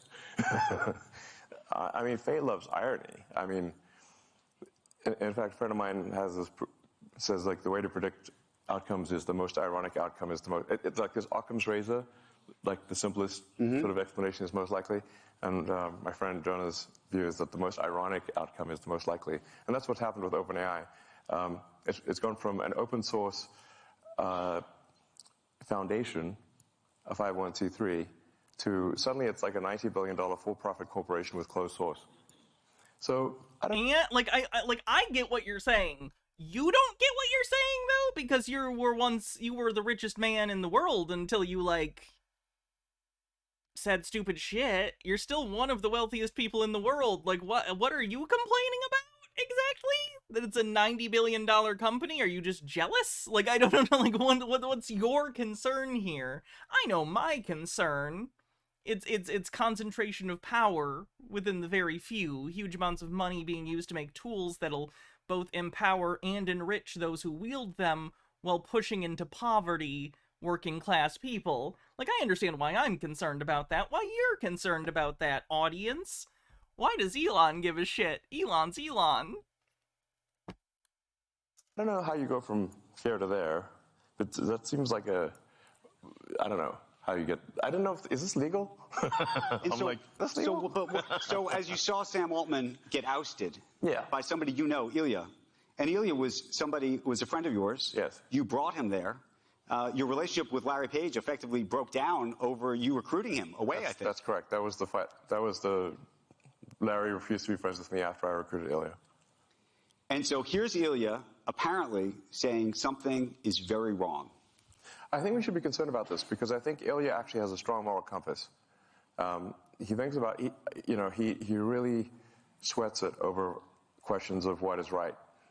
And if Ilya felt strongly enough to want to, fire Sam. Being concerned about moral concerns surrounding AI and making good decisions about those considerations are very different things that I think needs to be pointed out. Gnome Pickle says, do his fans hear a different Musk? This man sounds so dim. I don't know. I don't. Well, I think the world a good should PR know team. What was that reason? At least he used Have you talked to him? I've reached out, but he doesn't want to talk to anyone. Have you talked to other people behind the scenes as this is all happening? I've talked to a lot of people. I've not found anyone who knows why. Have you? I think we are all still trying to find out. I mean, look, one of two things is either it was a serious thing and we should know what it is, or it was not a serious thing and then the board should resign. What do you think of Sam Altman? I have mixed feelings about Sam. I do, the ring of power, can corrupt. And this is the ring of power. So. Guys, get it? Because Lord of the Rings. I don't know. I want to know why Ilya felt so strongly as to fire Sam. This sounds like a serious thing. I don't think it was trivial. And I'm quite concerned that there's some, dangerous element of AI that they've created. Discovered? Yes. You think they've discovered something? That would be my guess. Where are you with your own AI efforts relative to where you think OpenAI is, where you think Google is, where you think the others are? I mean, on the AI front, I'm in somewhat of a quandary here because... Steakum, thanks for gifting us up. I've thought AI could be something that would change the world in a significant way since I was in college, I mean, like 30 years ago. So the reason I didn't go build AI right from the get-go... Zontan with $2 with a link.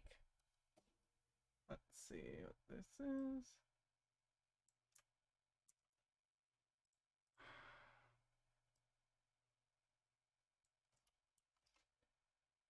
Dang it. Is it after the... Yo, for I'm YouTube. a black person. No. Why does this link not work? You can't send links in YouTube chat. I can't... It won't work.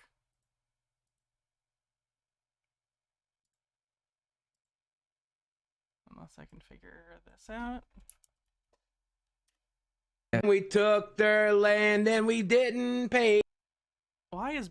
Don't send me clips of Boogie just being fucking racist. Like, I get it, he's racist. I don't want to watch him be racist. That's just me watching someone be racist. That's not fun. ...go was because I was uncertain about which edge of the double-edged sword would be sharper, the good edge or the bad edge. So I held off on... Do you know what a double-edged sword is? And I get he's trying to build on the metaphor, but like, when you're talking about like this, I feel like you don't need to use the metaphor if this is how you're using it. Doing anything on AI, I could have created, I think, the leading AI company, and kind of OpenAI actually kind of is that. Because I was just uncertain, if you make this magic genie, what will happen? Whereas I think building sustainable energy technology is much more of a single-edged sword that is single-edged good. Making life multiplanetary, I think single-edged good. Guys, did you know that there are no downsides? There are no downsides or potential negatives to humans going to another planet? He cannot possibly really think that, right? In his head, there's no way he doesn't understand that, like, even if what he was doing was real and he was fully capable of taking people to another planet in our lifetimes and start a colony, he thinks that's a single-edged sword? You think that there are no potential social, political, personal consequences to humanity no longer sharing a planet in totality? Because I can think of about 11,000 reasons immediately this is going to be an issue, if not immediately soon, if it were the case that people were going to live on other planets. We're not even close to that, so you might as well be talking about Star Trek.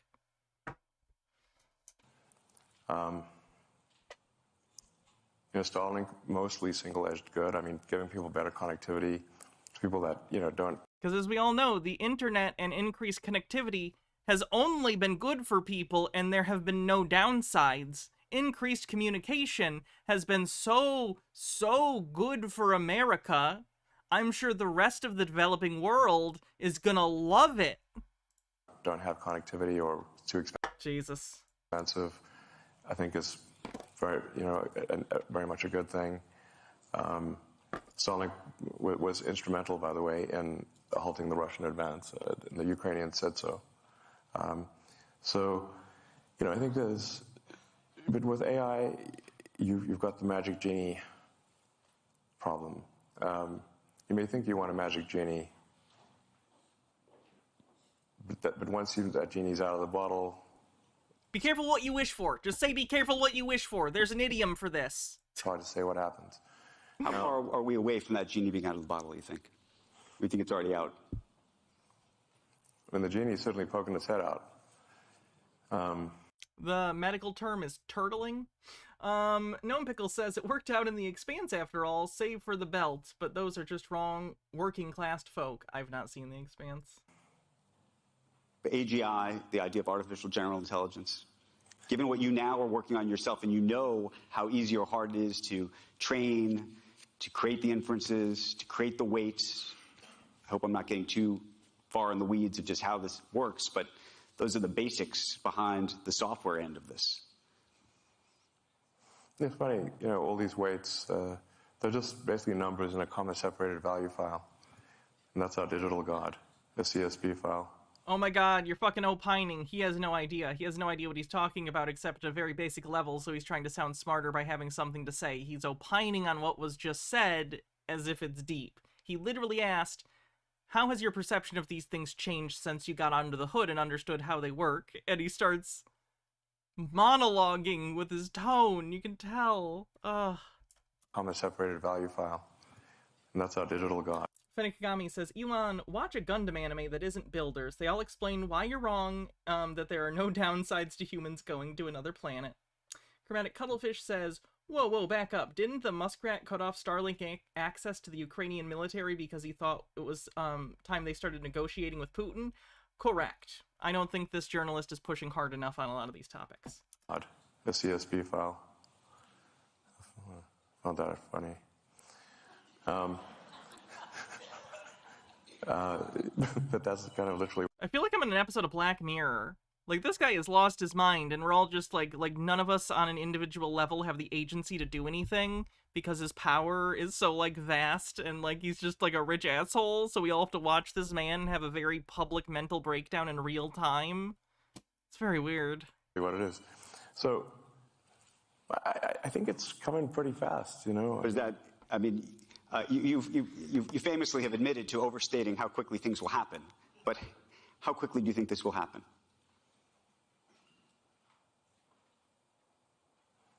If you say smarter than the smartest human at anything, yep, it may not be then quite smarter than all humans, all machine-augmented humans, because people have got computers and stuff. There's a higher bar. But if you say smarter than any, can write as good a novel as, say, J.K. Rowling or...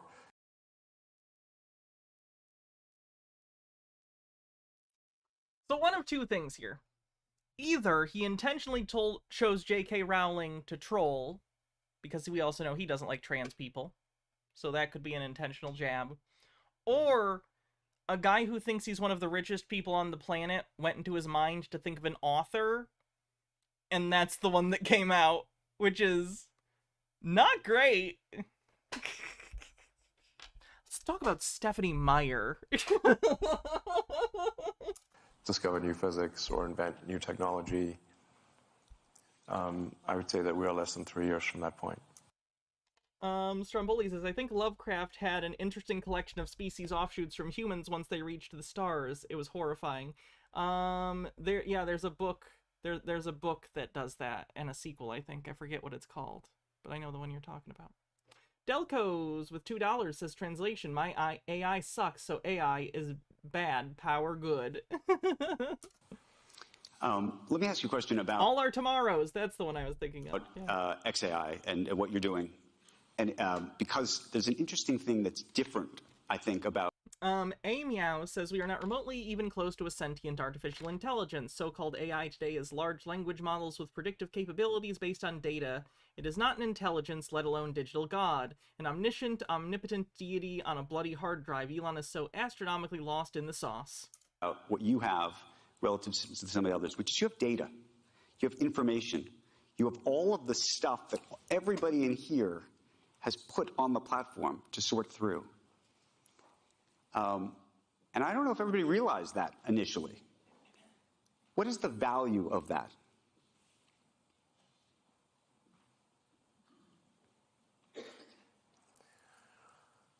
Yeah, I mean, data is very important.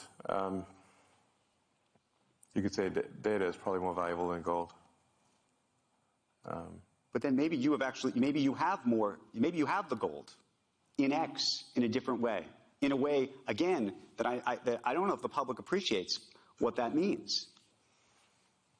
Yes, X is might be the single best source of data. I mean, it is... If I had to pick a random website, Reddit would probably be the best for grabbing tons of text, because Twitter has the limits on how long you can write, but people write just ridiculously long Reddit posts and comments, so you could probably pull a lot from there, which I assume is why they changed their API access, which is... The whole thing's a shit show. They're more links that go to, people click on more links to X than anything else on Earth. Sometimes people think Facebook or Instagram is a bigger thing, but actually there are more links to X than anything. There's public information, you can Google it. There are lots of things linking to it doesn't mean that it's like the most, I feel like he's using a little Weasley words here. We have the most links. Okay, that means that like Twitter has the most hyperlinks and the most embeds on pages, right? Let's be clear, that's specifically what he said and nothing else. Twitter is not the most popular website in the world and never has been. Okay, let me ask you a...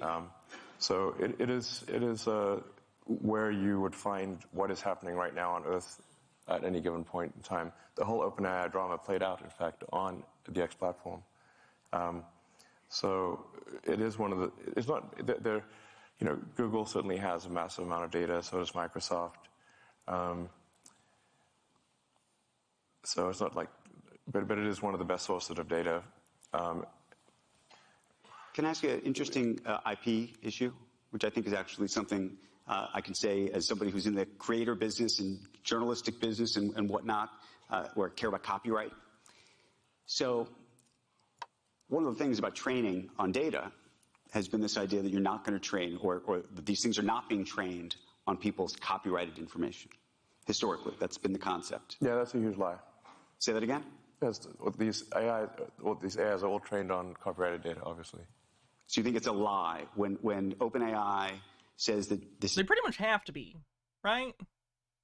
Like, when I've used ChatGPT, it knows about things that it wouldn't unless it took in and was trained on some sort of copyrighted information, right?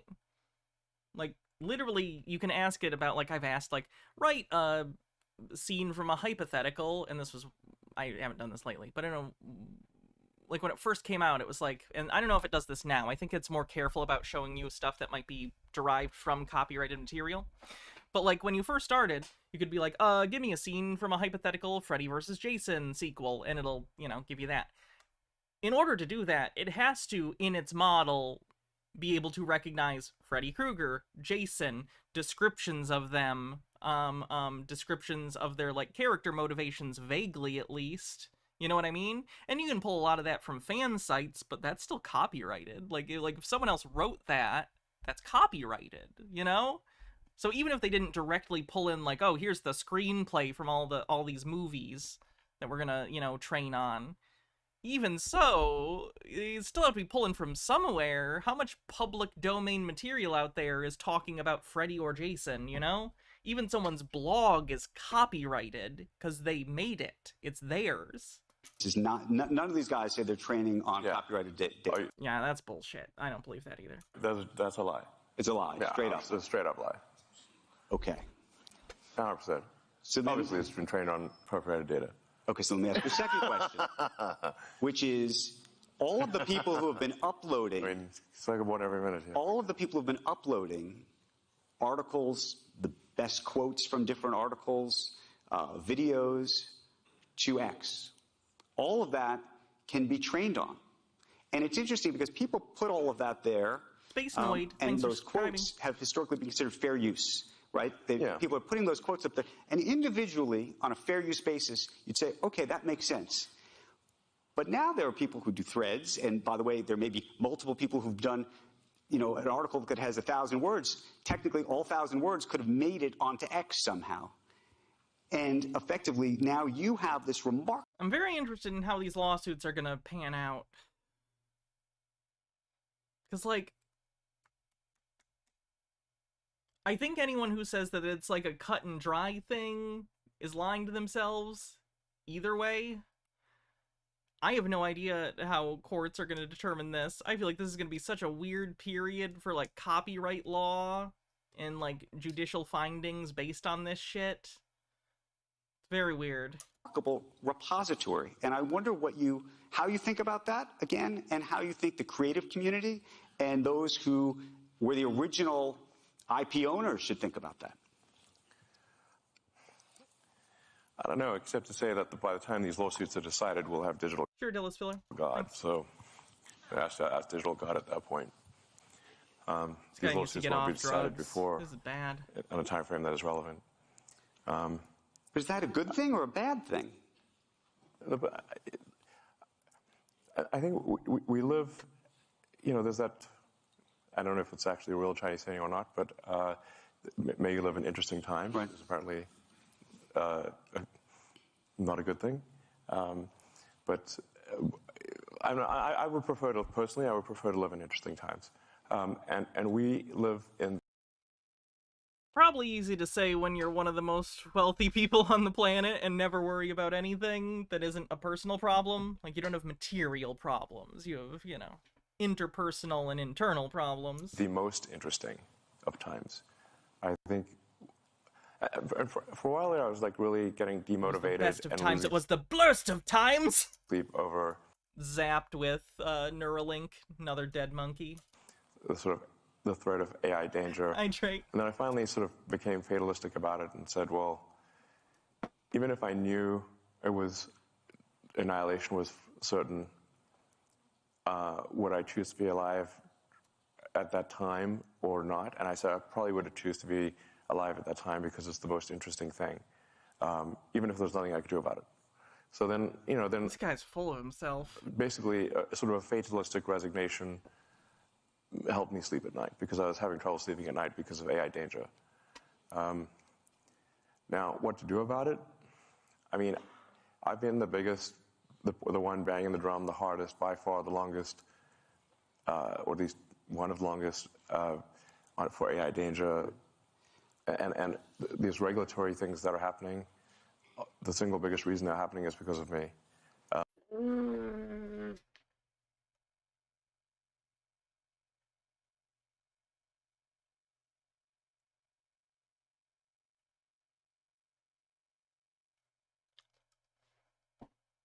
Come on. Do you think they're ever going to get their arms around it? We talked to the vice president this afternoon. She said she wants to regulate it. People have been trying to regulate social media for years and have done nothing effectively. Well, there's regulation around anything which is a physical danger or a danger to the public. So, cars are heavily regulated. Communications. Oh no. Are heavily regulated. Rockets and aircraft are heavily regulated. Do you think that Twitter and misinformation don't have a detrimental effect? I think they probably do. The general philosophy about regulation is that when something is a danger to the public, that there needs to be some government oversight. So I think, in my view, AI is more dangerous than nuclear bombs. And we regulate nuclear bombs. You can't just go make a nuclear bomb in your backyard. I think we should have some kind of regulation with AI. Now, this tends to cause the AI accelerationists to get up in arms because they think AI is sort of heaven, basically. But you typically don't like regulation. You've pushed back on regulators for the most part in the world of Tesla. So many instances where we read articles about you pushing back on the regulators. I'm so curious why, in this instance, now you own one of these businesses. As I said a moment ago, one should not take what is viewed in the media as being the whole picture. There are literally hundreds. This is not an exaggeration. So there are probably 100 million regulations that my companies comply with, and there are probably 5 that we don't. What about all the COVID shit, Elon? And if we disagree with some of those regulations, it's because we think the regulation that is meant to do good doesn't actually do good. It's not your decision. That's why they're regulations. It's not up to you. You don't get to make that determination. But that's an interesting thing. Defying regulations for but the question is, if there are laws and rules, whether the idea is that you're making the decision that the law and the rule shouldn't be the law and the rule, and then, right? Isn't? No, I'm saying you're fundamentally mistaken, and it should be obvious that you're mistaken. My company's automotive is heavily regulated. We would not be allowed to put cars on the road if we did not comply with this vast body of regulation. Now, you could fill up the stage with literally, 6 foot high, with the regulations that you have to comply with to make a car. Right. Would make you could have a room full of phone books That's how big. Yes, you have people's lives in your hands, correct? Regulations are. You don't get to pick and choose. Regulators do. That's the point. If you were capable of self-regulating, you wouldn't need to have the NTSC. And if you don't comply with all of those, you can't sell the car. And if we don't comply with all the regulations for rockets or for Starlink, they shut us down. So in fact, I am incredibly compliant with regulations. Now, once in a while, there's a few laws I choose to break, but is that not my freedom as an American? It's not. That's why they're regulations, not suggestions. there'll be something that I disagree with. The reason I would disagree with it is because I think the regulation in that particular case, in that rare case, does not serve the public good. It's not up to you! You're not the arbiter, motherfucker! And therefore, I think it is my obligation to object to... It's your obligation to follow the law and regulation, actually. You fucking fuck. You disingenuous fucking fuck. A regulation that is meant to serve the public good, but doesn't. That's the only time I object. Not because I seek to object. In fact, I'm incredibly rule-following. Let me ask you a separate question, a social media-related question. We've been talking about TikTok today, ahead of the election. Sure. TikTok is... What do you think of TikTok? Do you think it's a national security threat?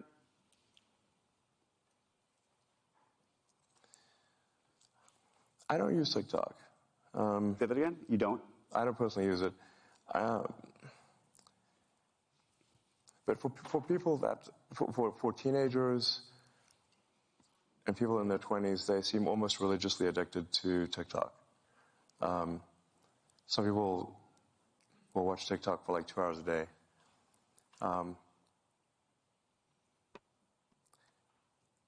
I stopped using TikTok when I felt the AI probing my mind, and it made me uncomfortable. So I stopped using it.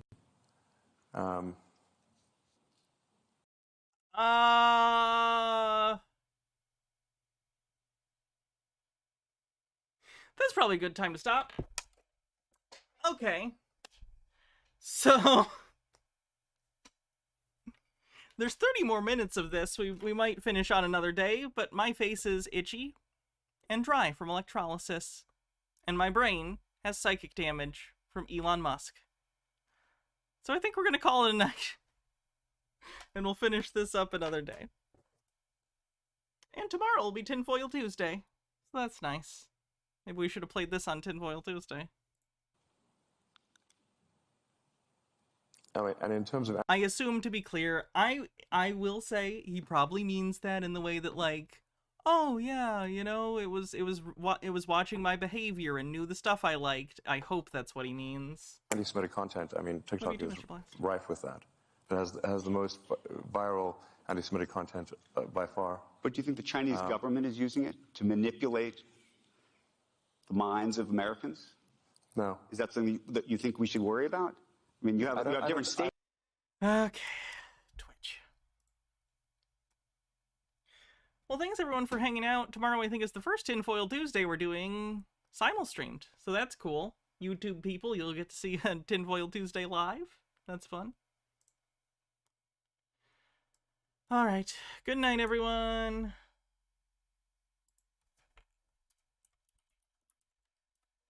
YouTube people, thanks for hanging out as well. Give the stream a like if you would.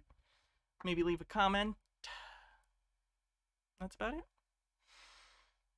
Have a great night, everyone. See you later.